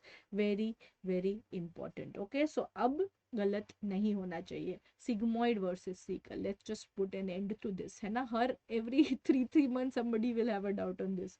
Okay, but now we will not get it wrong. ठीक है. Okay, coming to gallbladder. Anytime we have gallbladder, what does our thumb rule tell us? Our thumb rule will tell us that we will look at an ultrasound. On the ultrasound, what are you having? You are having these chotu comet tails, right? So this is the comet tail sign which is seen in adenomyomatosis. Okay, so this is adenomyomatosis of the gallbladder. This is called as comet tail sign. Small shadowing is what we are seeing here. What is this investigation? You can see that there is a white endoscope, and you can see contrast within the bile duct, within the pancreatic duct. So this is an ERCP, endoscopic retrograde cholangiopancreaticography. The pancreatic duct normally is not so dilated. So you can see a dilated, irregular main pancreatic duct, and you can see a few side branches as well. This is called as a chain of lakes appearance, which is seen in chronic pancreatitis. So remember, the investigation of choice or gold standard for chronic pancreatitis, it's gonna be ERCP. Okay, not on MRCP, ERCP. Okay, so this is chain of lakes. What do we have here? You can see that this is an ultrasound, and within the ultrasound you have a white hyperechoic stone with this that I've already told you, shadowing. So when you see within the gallbladder there is a hyperechoic lesion with a shadow, this is a gallstone. This is cholelithiasis. Okay, so cholelithiasis, gallstones, we have already been through this. Investigation of choice, always ultrasound. Yes, because this is not radiopaque. Any other stone, whether it's renal stone, ureteric stone, we mark CT scan. They are calcified. Okay, so do not get this wrong. How do you diagnose cholecystitis? Acute cholecystitis also, they might show you that there is a stone, but in addition you will see that the wall thickening is increased. You will see in this case the wall is very thin. If the wall is more than 3 millimeters, or they give you history in cholelithiasis, most of the times patient will be asymptomatic or might have colicky pain. In acute cholecystitis, they'll give you inflammation, they'll give you fever, they'll give you pain which is localized in the right upper quadrant, they'll give you leukocytosis. So inflammatory symptoms with wall thickening is what is acute cholecystitis. On the other hand, if we talk about CBD stones, if we talk about choledocholithiasis, what is the investigation of choice? It is not ultrasound. When the stones go in the bile duct, it becomes MRCP. So best is MRCP. If they ask you what is gold standard, what can be diagnostic as well as therapeutic, that would be ERCP. Okay, one of you is asking indications. This is the indication. Okay. So remember this thumb rule. Anytime we talk about the bile duct, we say MRCP, investigation of choice. What is therapeutic plus diagnostic, gold standard? ERCP. Okay. What image is this? Is this MRCP or is this ERCP?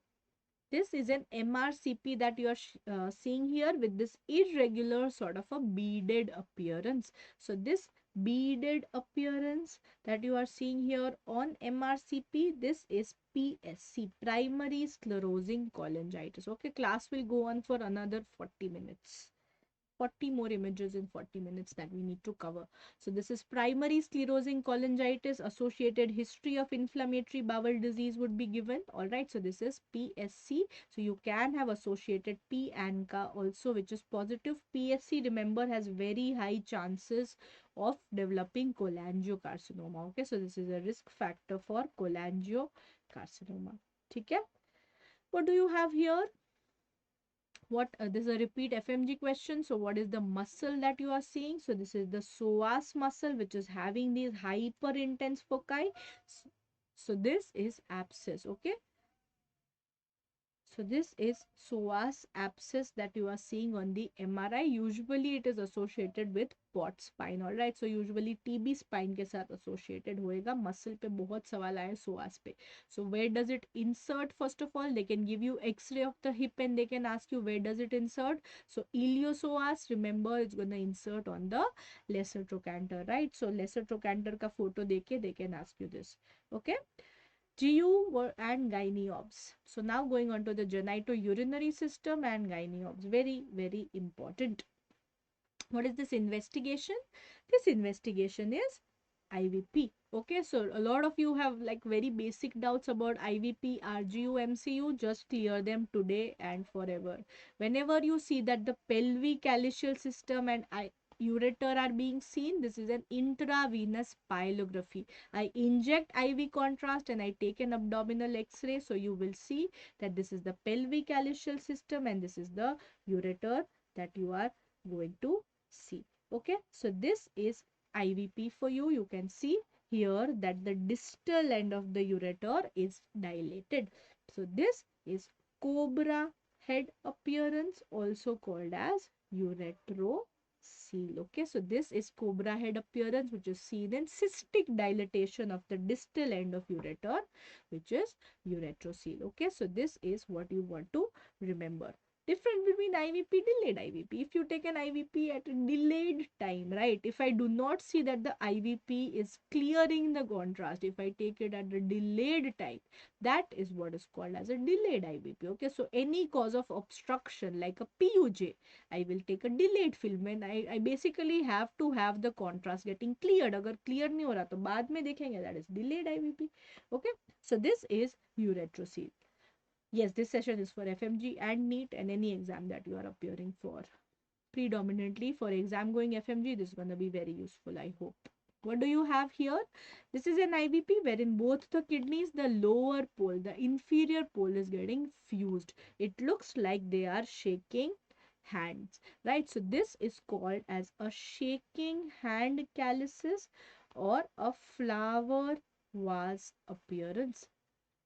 This is what is seen in horseshoe kidney. Okay, so horseshoe kidney is where you have a shaking hand or a flower vase appearance. You will have the inferior pole of the two kidney getting fused like a horseshoe. Okay, so this is what is seen in horseshoe kidney. Very, very important. So these were IVPs. I hope now you can recognize an IVP ki contrast hoga and abdominal X-ray hoga. Now when you start to see the bladder and the urethra, what is this investigation? This is what is given the name of MCU. ठीक है? MCU मतलब micturating cystourethrophy. We take it when the person is gonna be micturating. Cysto means bladder. So I'm seeing the bladder. Urethro means urethra. Alright, so micturating cystourethropy, you'll be seeing the bladder and the urethra. So what we do here is, remember, in MCU, what we are going to be seeing here is, we'll put contrast. First of all, we'll put in a Foley's in the patient. You'll put contrast into the bladder and you'll ask the patient to micturate. When he micturates, you'll take the X-ray. So you'll see the bladder and you'll see the urethra. Okay, so that is how an MCU is performed. We'll go to RGU. Just hold on. Pehle ek cheez seekho. So this is MCU. Alright, so MCU is when you will see bladder distended, you will see urethra. कहाँ से कर रहे हैं? We are putting Foley's, we are putting contrast in the bladder, and then you are going to be taking it. Alright, so this is how you recognize MCU. How many letters are there in MCU? Difficult question? 3 letters. Right, so MCU, 3 letters. Investigation of choice, 3 letters. So MCU is going to be investigation of choice for 2 conditions which have 3 letters. First is VUR, vesico-ureteric reflux. Second is PUV, posterior urethral valves. So remember, MCU will be investigation of choice for VUR and PUV. In IVP also, bladder can have contrast, bladder can be distended, but what will you see? You will see the ureters, you will see the kidney, right? So that will tell you that it's an IVP, it's not an MCU. Okay? So this is what is an MCU. Okay, now let's look at 2 MCU. So here I am telling you this is not IVP. I am telling you in the question that MCU is being shown to you. Tell me, in an MCU, can I ever see the ureters? Person was supposed to micturate, urethra दिखना चाहिए था. But here, what am I seeing? Here, I am seeing that the ureter and the pelvic calyceal system is having contrast. Means there is reflux. Means the contrast is going from the bladder into the ureter. So this is what is called as vesico-ureteric reflux. जब इतना dilated है, this is what is called as grade 5 VUR. The second three-letter word we learned was PUV. What is PUV? Posterior urethral valve. So here you have a valve and obstruction which is seen at the end of the posterior urethra. So this is urinary bladder, this is posterior urethra which is obstructed. This can be diagnosed antenatally also on the ultrasound. It will show you that the bladder is dilated and the urethra is dilated, which is called as the keyhole sign. Okay, so this is the keyhole sign, this is PUV. Remember, this will present as obstruction in a child, right? So this is something which has been asked in every exam possible. What is the most common cause of congenital obstructive uropathy or obstructive uropathy in a child? It is PUV, posterior urethral valve. Okay, clear है सबको? PUV and VUR. VUR will present with recurrent UTI. So this will be recurrent UTI as the presentation. This will be obstructive uropathy in a child. ठीक है? So remember MCU. I hope MCU is sorted. IVP समझ आ गया, MCU समझ आ गया. अब देखते हैं third investigation. When I inject contrast from external urethral meatus, I cannot put Foley's. I am doing external urethral meatus से contrast study. I am seeing the urethra the best, not the bladder. Urethra, वो भी कौन सा urethra? Anterior urethra. This is RGU. उल्टा contrast डाल रहे हैं. We are putting contrast from the non physiological route. That is why it is called as retrograde urethrophy. This is what is done in trauma. This is the investigation of choice for urethral trauma. So anytime they give you history of straddle injury, pelvic fracture, and they tell you patient cannot pass urine and patient is having blood at meatus, and they give you what will you do next, क्या answer करोगे? You will answer RGU. All right, so RGU is the investigation of choice for urethral trauma. All right, please get this correct. So anterior urethra is most dilated. This is the penile urethra. This bent part here which tapers is the bulbar urethra. So penile and bulbar together make the anterior urethra. The narrow part here is membranous, then you have prostatic, and then you have bladder. So when contrast reaches up to the bladder, you know that it is a normal RGU. Look at this image. Is this normal RGU? No, it is not reaching till bladder. I can see that all of the contrast is extravasating here, means there is an injury. Who will tell me which part of urethra is injured here? So you can see that the horizontal penile part is intact. At the level of the bulb where we were supposed to have this tapering, we are having extravasation. So this is not membranous, guys. This is bulbar urethral extravasation. Okay, can you see that tapering? No, right? So this is bulbar. Contrast the two images and it will be clear.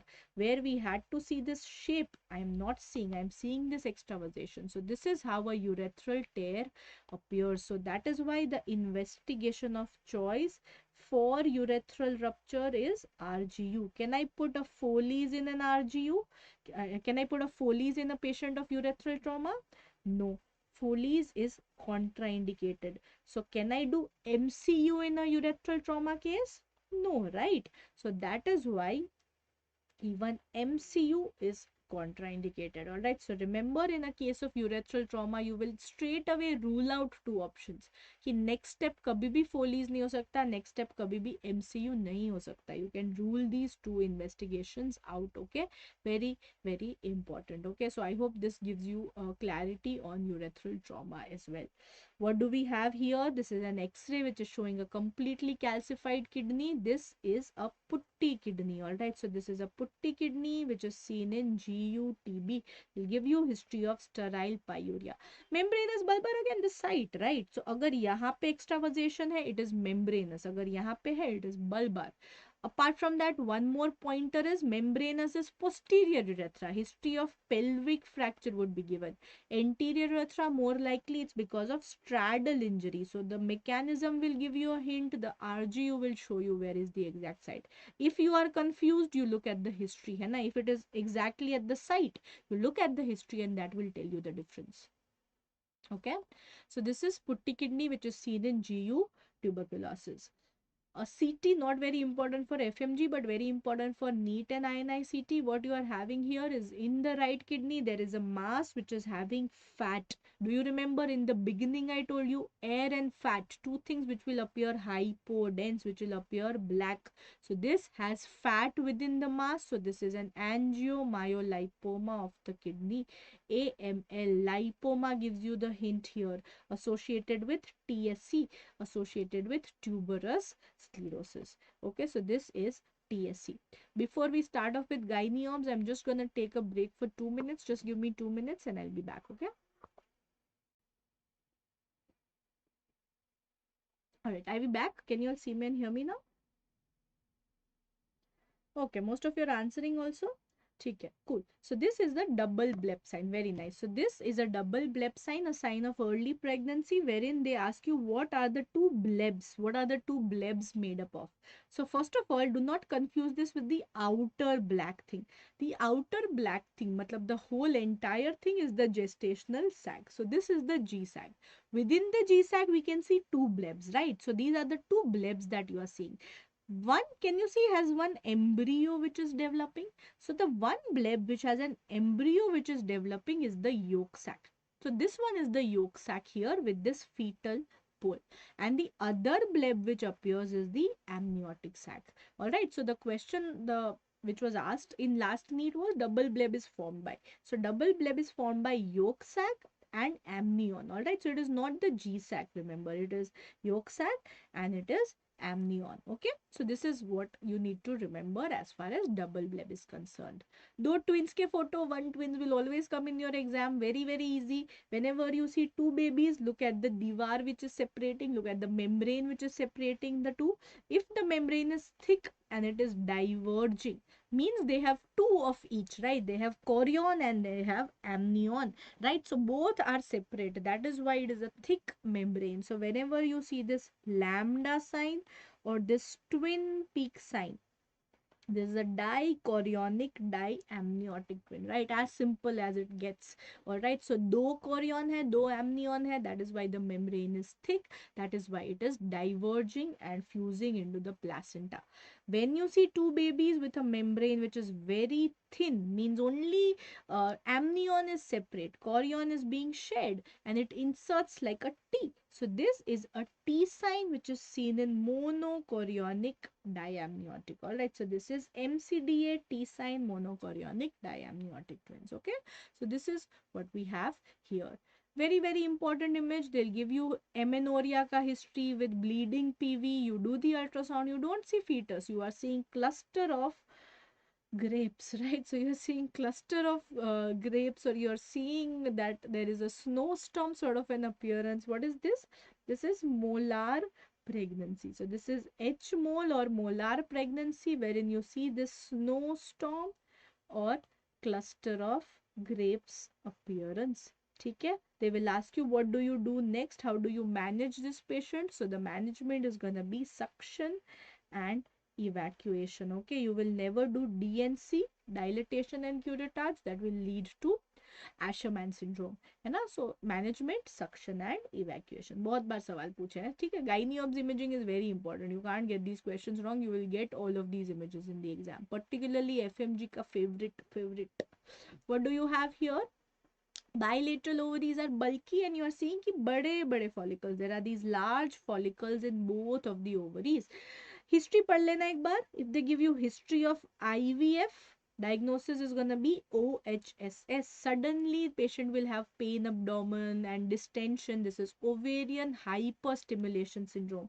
You're giving beta HCG injections जिसके कारण से ovaries are stimulated a lot. Ovarian hyperstimulation. But when they give you that there is history of molar pregnancy and you see such an appearance, same appearance can be seen and you call it theca lutein cyst. Alright, so theca lutein cyst if molar pregnancy, otherwise ovarian hyperstimulation. ठीक है, so bulky ovaries with large follicles. Somebody said PCOD, please don't make that mistake. PCOD में कैसे follicles होंगे, छोटे छोटे small follicles. Okay, तो ये mistake नहीं करनी. bulky ovaries with very small multiple follicles, stroma which is very much increased in volume and echogenicity. This is PCOD. This is polycystic ovarian disease. Remember the number 10 just to simplify stuff for you. 10. The size would be less than 10 mm. The number would be more than 10 for the follicles. So बहुत सारे छोटे follicles is what we remember. What is this called? This is called as string of pearls appearance. Alright, so this is called as string of pearls appearance, which is what we see in PCOD.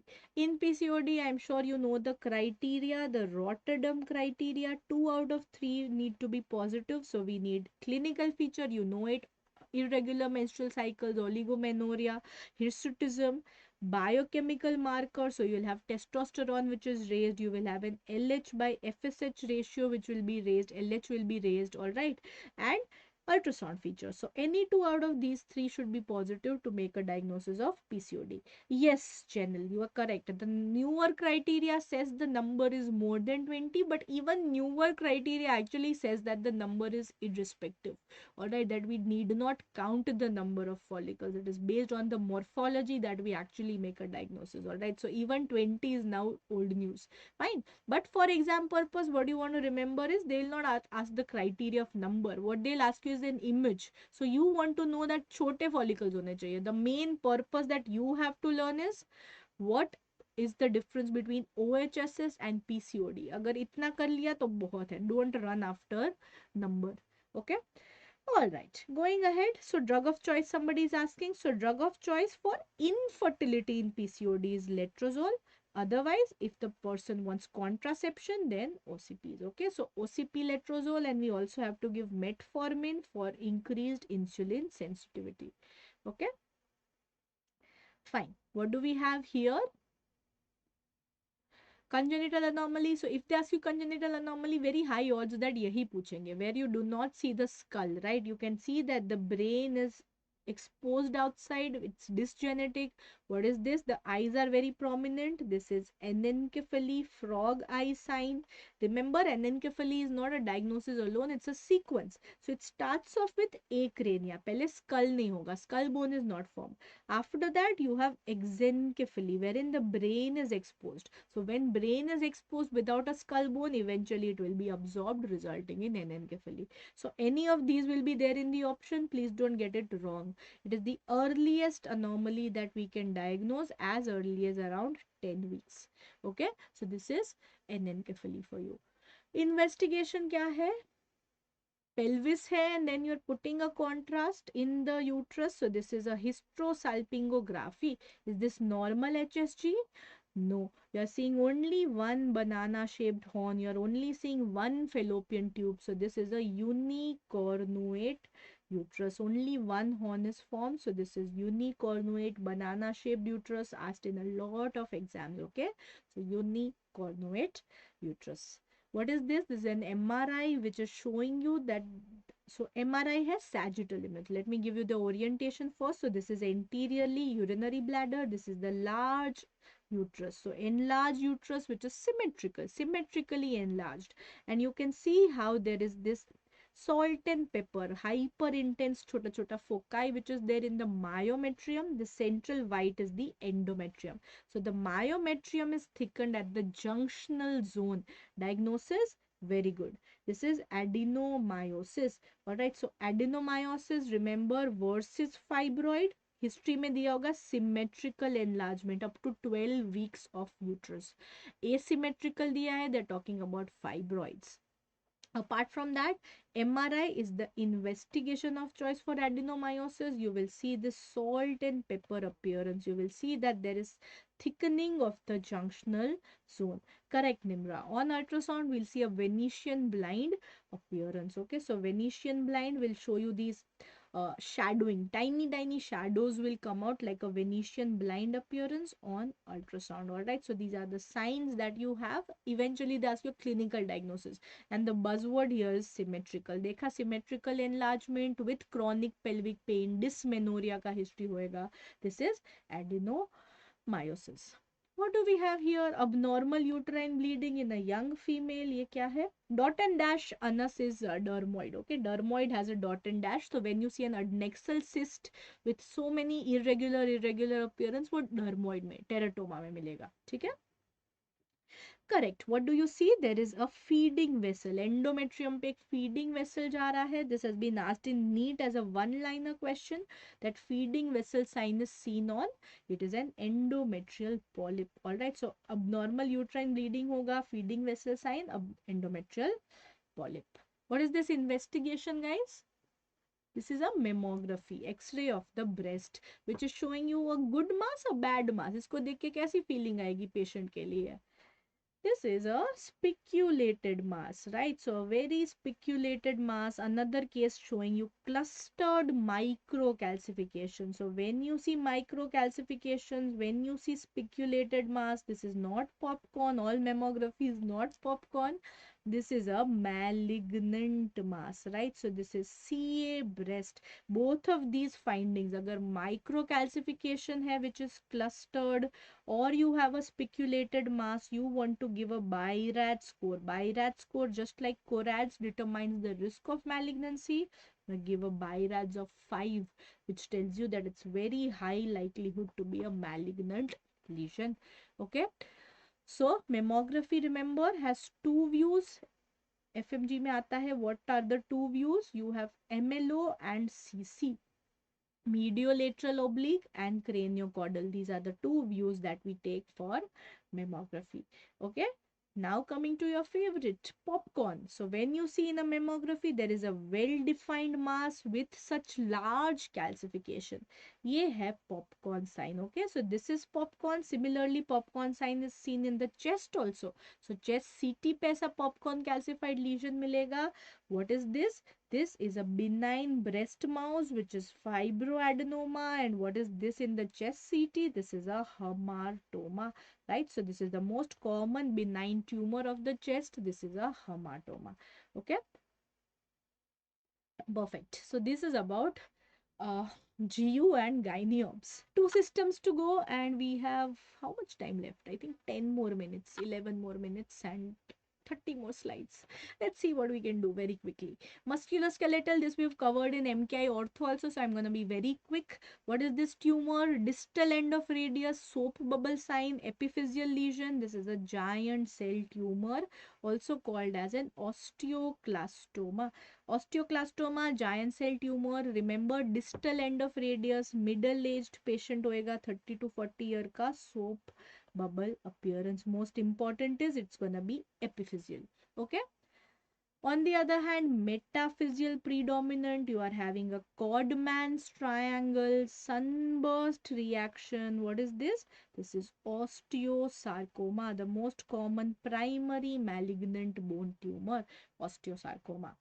Hand दिखा, hand पे multifocal एक्सपांजाइल lesions. Hand से याद रखो AN chondroma. Don't confuse with osteochondroma or anything. N chondroma. Multiple N chondromas in the hand. Olliers syndrome. If you have hemangiomas along with the multiple N chondroma, Maffucci syndrome. Okay, so Olliers and Maffucci's syndrome. Very good. When you see a mushroom-like growth growing away from the bone, this is an osteochondroma. From the first slide, tell me, can I see the cartilage on the X-ray or the CT? No, right? So for cartilage, what is the investigation of choice? It is MRI, isn't it? So MRI is investigation of choice. Look at this MR. Can you see how there is this growth, and can you see now that there is a cap, there is a cartilage cap, isn't it? So this is the osteochondroma cartilage cap. क्यों देखना है cartilage cap? Diagnosis तो बन गया है. Cartilage cap is very important because this patient is at risk of developing chondrosarcoma. All right, so when this cap becomes more than 1.5 centimeter thick, we make a diagnosis of chondrosarcoma. Okay, so that is why investigation of choice is MRI. Two cysts for you which are metaphyseal. So contrast this with GCT. GCT was epiphyseal, this is metaphyseal. आपको यहाँ पे अलग से epiphysis दिख रही है. So this is a aneurysmal bone cyst. So when you have this soap bubble appearance, but it is not an epiphysis, it is ABC. When you have a simple metaphyseal cyst with a fallen fragment, this is a simple bone cyst. This is called as a fallen leaf sign.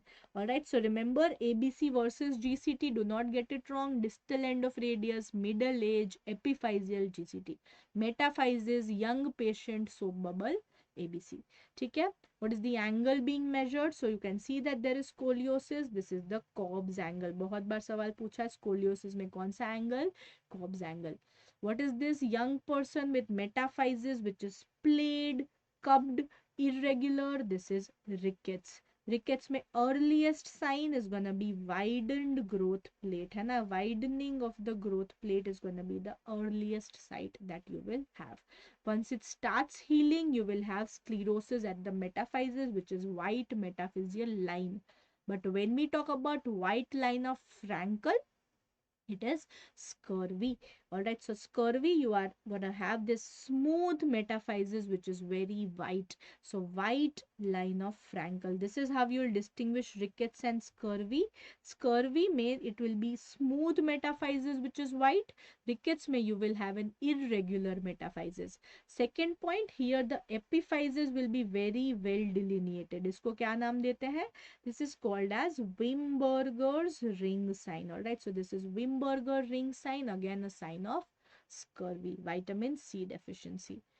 What is this? Very, very favorite question. Do not get this wrong. Young male with inflammatory backache. You are seeing a fused spine. You can see how there is interspinous ligament ossification. This is dagger sign, tram track sign, bamboo spine. कोई भी नाम देख लो. Look at the X-ray. Fused spine. This is gonna be ankylosing spondylitis. HLA B27 association with uveitis. They can give you bilateral heel pain association with enthesitis. Okay, so this is gonna be angspon. 20 to 30s का age का male दिया होगा with backache. Okay, so this is angspon. This is a case of chronic osteomyelitis wherein the central part sclerotic, it is gonna be white. So central white part is the sequestrum, which is the dead bone.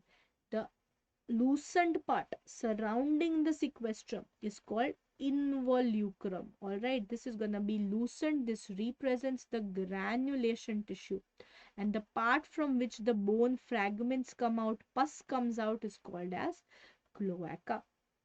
Okay, so this is what we have. Eye manifestation, I already said uveitis. Okay, chronic osteomyelitis.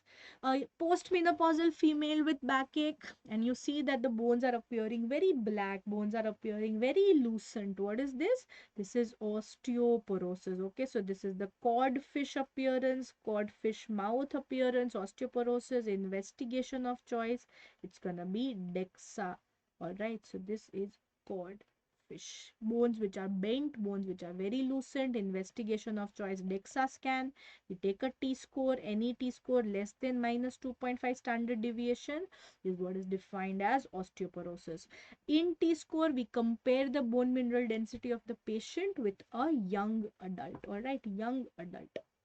Young adults wear T-shirt. ऐसे करके याद रखेंगे. 4 skull x-rays, 4 नहीं, 7 skull x-rays for you. First one, tiny lytic lesions. This is salt and pepper skull, which is seen in hyperparathyroidism.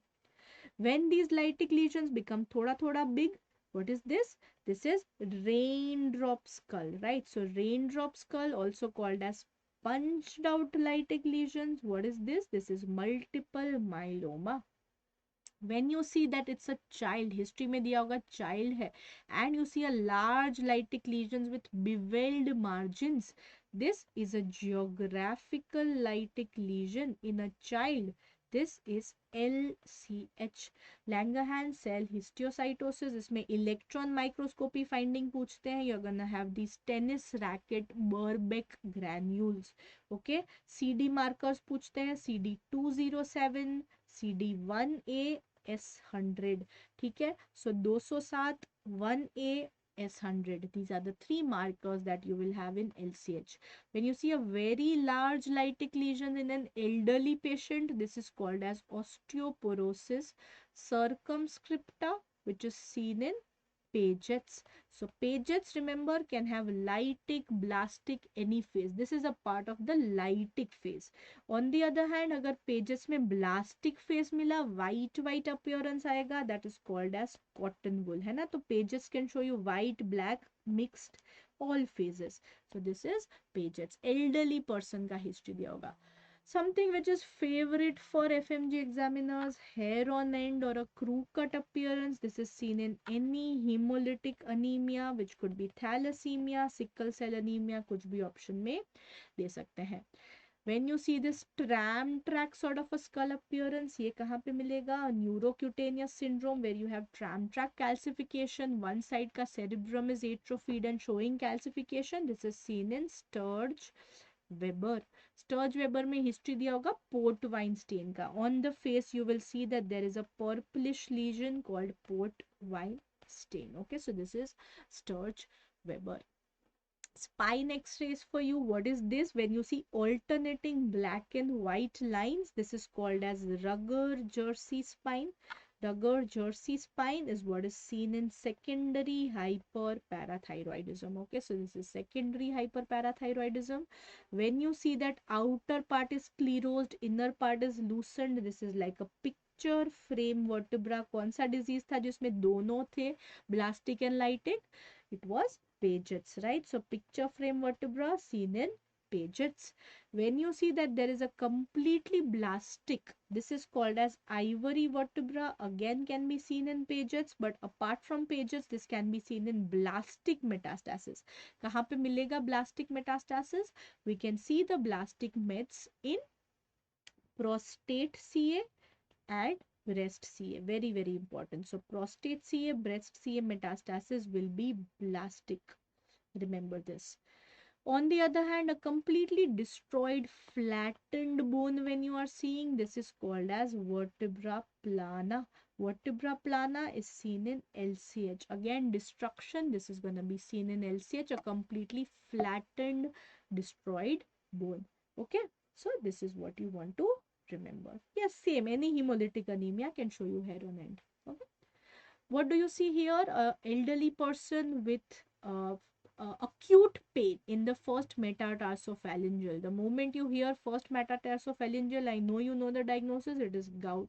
So gout is going to show you these large lytic lesions with overhanging margins. So this is called as Martel G sign, also called as rat bite erosions. This is acute gout.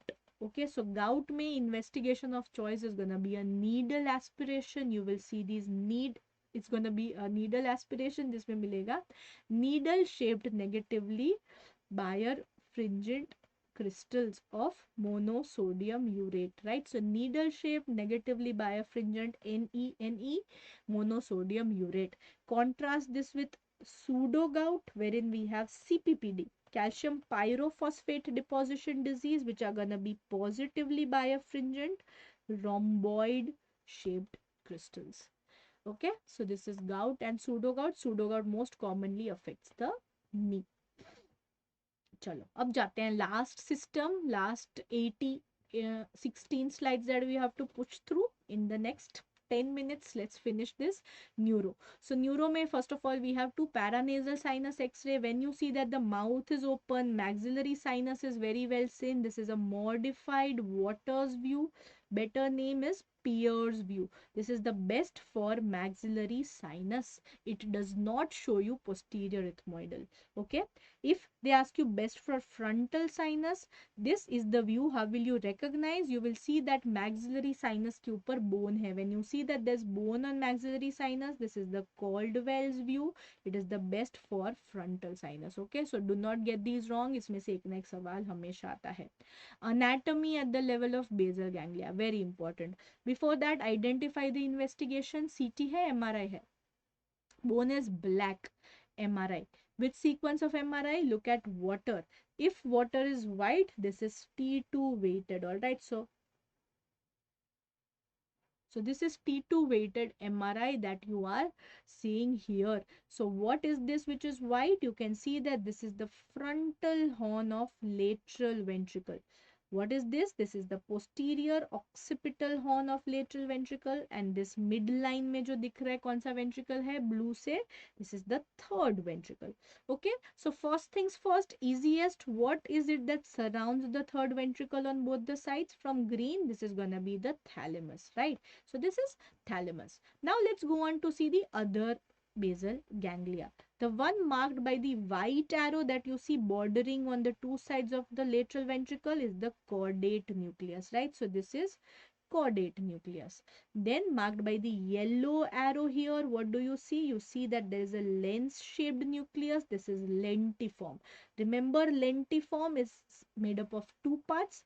Outer putamen, inner globus pallidus. So this is the lentiform nucleus made up of outer putamen, inner globus pallidus. Putamen is the most common site of bleed, intracranial hemorrhage in hypertension. So hypertensive bleed most commonly occurs at putamen. Okay, so I hope this is clear. This is the lentiform nucleus. Fine, so this is what you want to know. What borders anteriorly and posteriorly is the corpus callosum. ठीक है. So going on to head trauma, investigation of choice for head trauma. I've already told you acute hemorrhage देखना है, NCCT. So remember, head trauma investigation of choice is non-contrast CT. Idli lens, right side में we have EDH. Left side you are seeing a crescent shaped, banana shaped hemorrhage. This is a subdural hemorrhage. EDH is arterial, most common is middle meningeal artery. SDH is what is bridging veins, which is most common because of trivial trauma. When you see a hemorrhage which is star shaped like this, what is this? This is SAH. So SAH, subarachnoid hemorrhage, remember most common cause overall is trauma, but अगर spontaneous है, non traumatic हो रहा है, what is this that I am showing you? It is berry aneurysm rupture, right? So worst headache, thunderclap headache का history होगा, berry aneurysm rupture is what is the most common cause. For aneurysm, investigation of choice, remember CT angiography. Contrast डाल के देखेंगे, the gold standard is gonna be DSA, digital subtraction angiography that you are seeing here. We will go into the artery, put contrast, and you will see this outpouching here. This is what is your aneurysm here. Okay, so we can do a coiling of this aneurysm because it is diagnostic as well as therapeutic. We call it the gold standard. So this is about aneurysm as well as SAH. The most common site of aneurysm is at the junction of ACA ACOM artery at the circle of Willis. Okay, trauma का history है. You are, this is a very favorite question for FMG students. They will give you that GCS is very low or patient is in coma. You did the CT which came out to be normal, or it showed you small petechial hemorrhages. What is the diagnosis? So जब ऐसा paradoxical situation मिले, remember it is DAI, diffuse axonal injury. This is the only place in trauma, head trauma, where investigation of choice is MRI. The sequence here not important for FMG but for INI-CT. This is SWI, susceptibility weighted imaging, which will show you these tiny foci of blooming. ये black foci है, micro hemorrhages, which is called as blooming. Okay, तो ये सवाल गलत नहीं करना, usually diagnosis ही पूछते हैं. Diffuse axonal injury. Hypertensive male presents with acute altered sensorium. What do you have? Hypertension. You see something white. This is intracranial hemorrhage. Can somebody tell me the site of this hemorrhage? This is putamen, right? We have already seen putamen is the most common site of hypertensive hemorrhage. Okay, so this is putaminal bleed. Fever with altered sensorium. Fever, altered sensorium, focal neurological deficit. What do you see here? MRI दिखाया है. There is a ring enhancing lesion. And I did one diffusion weighted imaging. आपको पहचानने को नहीं बोलेंगे. They will tell you DWI and this shows you white means there is restriction. So this is what is an abscess. Okay. So this is a cerebral abscess. Where is it located? In this case, it is in the temporal lobe. So this is a temporal lobe abscess, frequently a complication of CSOM. Okay. So this is abscess. When you see chota ring enhancing lesion, look at this tiny ring enhancing lesion, which on T2 weighted appears like this with a central scolex. So what is this? This is neurocysticercosis. It could be multiple, it could be alone. कई लोग ये impression में है कि बहुत सारे stars का ही दिखेगा तभी NCC. No, it could be alone also. Alright, so it could be a single small ring enhancing lesion. In the end stage, it will calcify. Okay, so this is neurocysticercosis. Could be alone, could be multiple. Remember, central scolex and calcification is how you will diagnose it. A child who's coming to you with bitemporal hemianopia. Very, very important, bitemporal hemianopia. I'm going to be discussing visual field defects and a lot of other points in the evening also today. We have almost a 1.5 hour class again in the evening today. For FMG students, last minute, I hope you get all questions from this. Bitemporal hemianopia, you see that there is a child with a calcified tumor in the suprasellar aspect. What is this? C for child calcified. This is craniopharyngioma. Alright, so this is craniopharyngioma. Remember, child, calcium, chiasma, craniopharyngioma. ENT symptoms, tinnitus, sensory neural hearing loss. You are having a tumor at the cerebellopontine angle and this is shaped like an ice cream cone. This is a vestibular or an acoustic schwannoma. The moment you think of vestibular schwannoma, two things should come to your mind. The first thing about vestibular schwannoma that should come to your mind is the relevant path aspect of it. What is the path aspect? You will see two areas. You will see cellular areas and you will see acellular areas. So these are your antony A, which is cellular, antony B, which is acellular. Antony A will have verrucae bodies. The next thing that should come to your mind is the syndrome, which is NF2. So bilateral vestibular schwannoma associated with neurofibromatosis 2. Okay. Going ahead, next we have a tumor in a young female who's having this dural tail sign hai. This is a meningioma. You will see psammoma bodies, you will see calcification in meningioma. What is this? Here, this is a repeat FMG question wherein they've asked you कि tumor कहाँ located है. So behind the pons, in front of the medulla, we have the diamond-shaped fourth ventricle जहाँ पे ये tumor है. In a pediatric population, consider medulloblastoma. Even ependymoma can be seen, but for your level exam, they will ask you medulloblastoma. Okay, so this is fourth ventricle tumor. Medulloblastoma rises from the roof of fourth ventricle. Histopath में पूछते हैं क्या मिलेगा? You will see Homer right pseudo rosettes. Homer right pseudo rosettes. They will have central neuropil in them. Okay. What is this investigation? This is a PET CT. अचानक से black and white की दुनिया में some orange will come. Look at underlying white bones. There is CT. This is PET. Alright. So this is PET CT uses 18-fluorodeoxyglucose as the compound. Okay. One-liner questions finally to end with. Radiosensitive tumors, remember two mnemonics, Wilms and Homp. Okay, so what are the radiosensitive tumors? Wilms tumor, Ewing sarcoma, lymphoma and leukemia. M for multiple myeloma, S for seminoma. If you want to remember one, remember Ewing sarcoma is the most radiosensitive bone tumor. As far as radio resistant are concerned, HCC, RCC, O for osteosarcoma, M for melanoma, and P for pancreatic CA. Most important, remember osteosarcoma is the most radio resistant bone tumor. Finally, one table that we gotta fill, the most sensitive cell type are cells which are rapidly dividing. Cells which are quiescent are not gonna be dividing.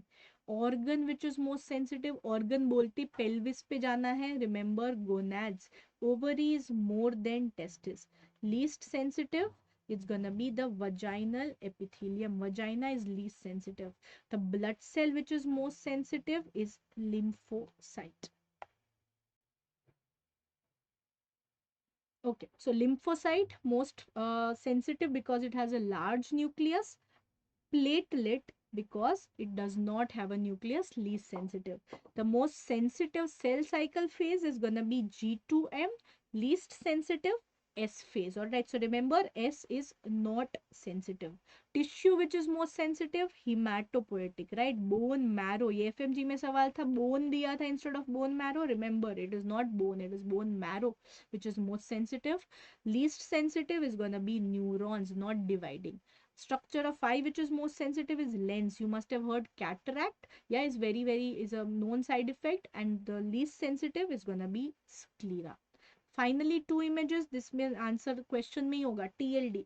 This is a thermoluminescent dosimeter. TLD badge. Thermoluminescent dosimeter. This is gonna be a personal dosimeter for all of the radiation staff to monitor the radiation. इसमें सवाल आता है कहाँ पे पहनते हैं. So this is worn at the chest level below the lead apron. Below the lead apron. The compound we use here is gonna be calcium sulfate. Okay, lead apron में सवाल आता है what is the most common thickness of lead? 0.5. What is the minimum thickness of lead? 0.25. ठीक है, so this is about TLD. Last slide, nuclear medicine scans. DMSA is a renal scan which is a static scan for morphology. नाम में ही है MSA, morphology static. DTPA MAG3 are your dynamic or your functional renal scans. So all three of them are your renal scans. MDP is bone scan. डाइफॉस्फोनेट बिसफॉस्फोनेट से याद रख सकते हो. Bone scan, bone scan पे everything will show hotspot except multiple myeloma which shows you a cold spot. Okay, multiple myeloma shows you a cold spot. HIDA, remember, for everything to do with bile. So biliary atresia, bile leaks, we will be using HIDA. Pertechnate, very important. Meckel's diverticulum, remember the rule of two. Two में दो चीजें confuse कर देते हो, size and location. It is 2 inches in size and it is 2 feet from IC junction, no centimeter. Okay, confuse नहीं करना. Iodine 123 is your thyroid scan. So that's it. Marathon session is now finally over, so I hope this is useful. This is the quickest that I could teach radiology in, and most likely everything will get covered and you'll get all of your questions from this, is what I hope. Thank you so much. I have to rush. I have lots of people were waiting for me, so thank you so much guys, and I will see you all in the evening today with a more high session of all the subjects. Okay, so I hope this is radio is taken care of. You guys have been requesting for this for a long time. I'll send the annotated PDF. Okay, thank you so much guys.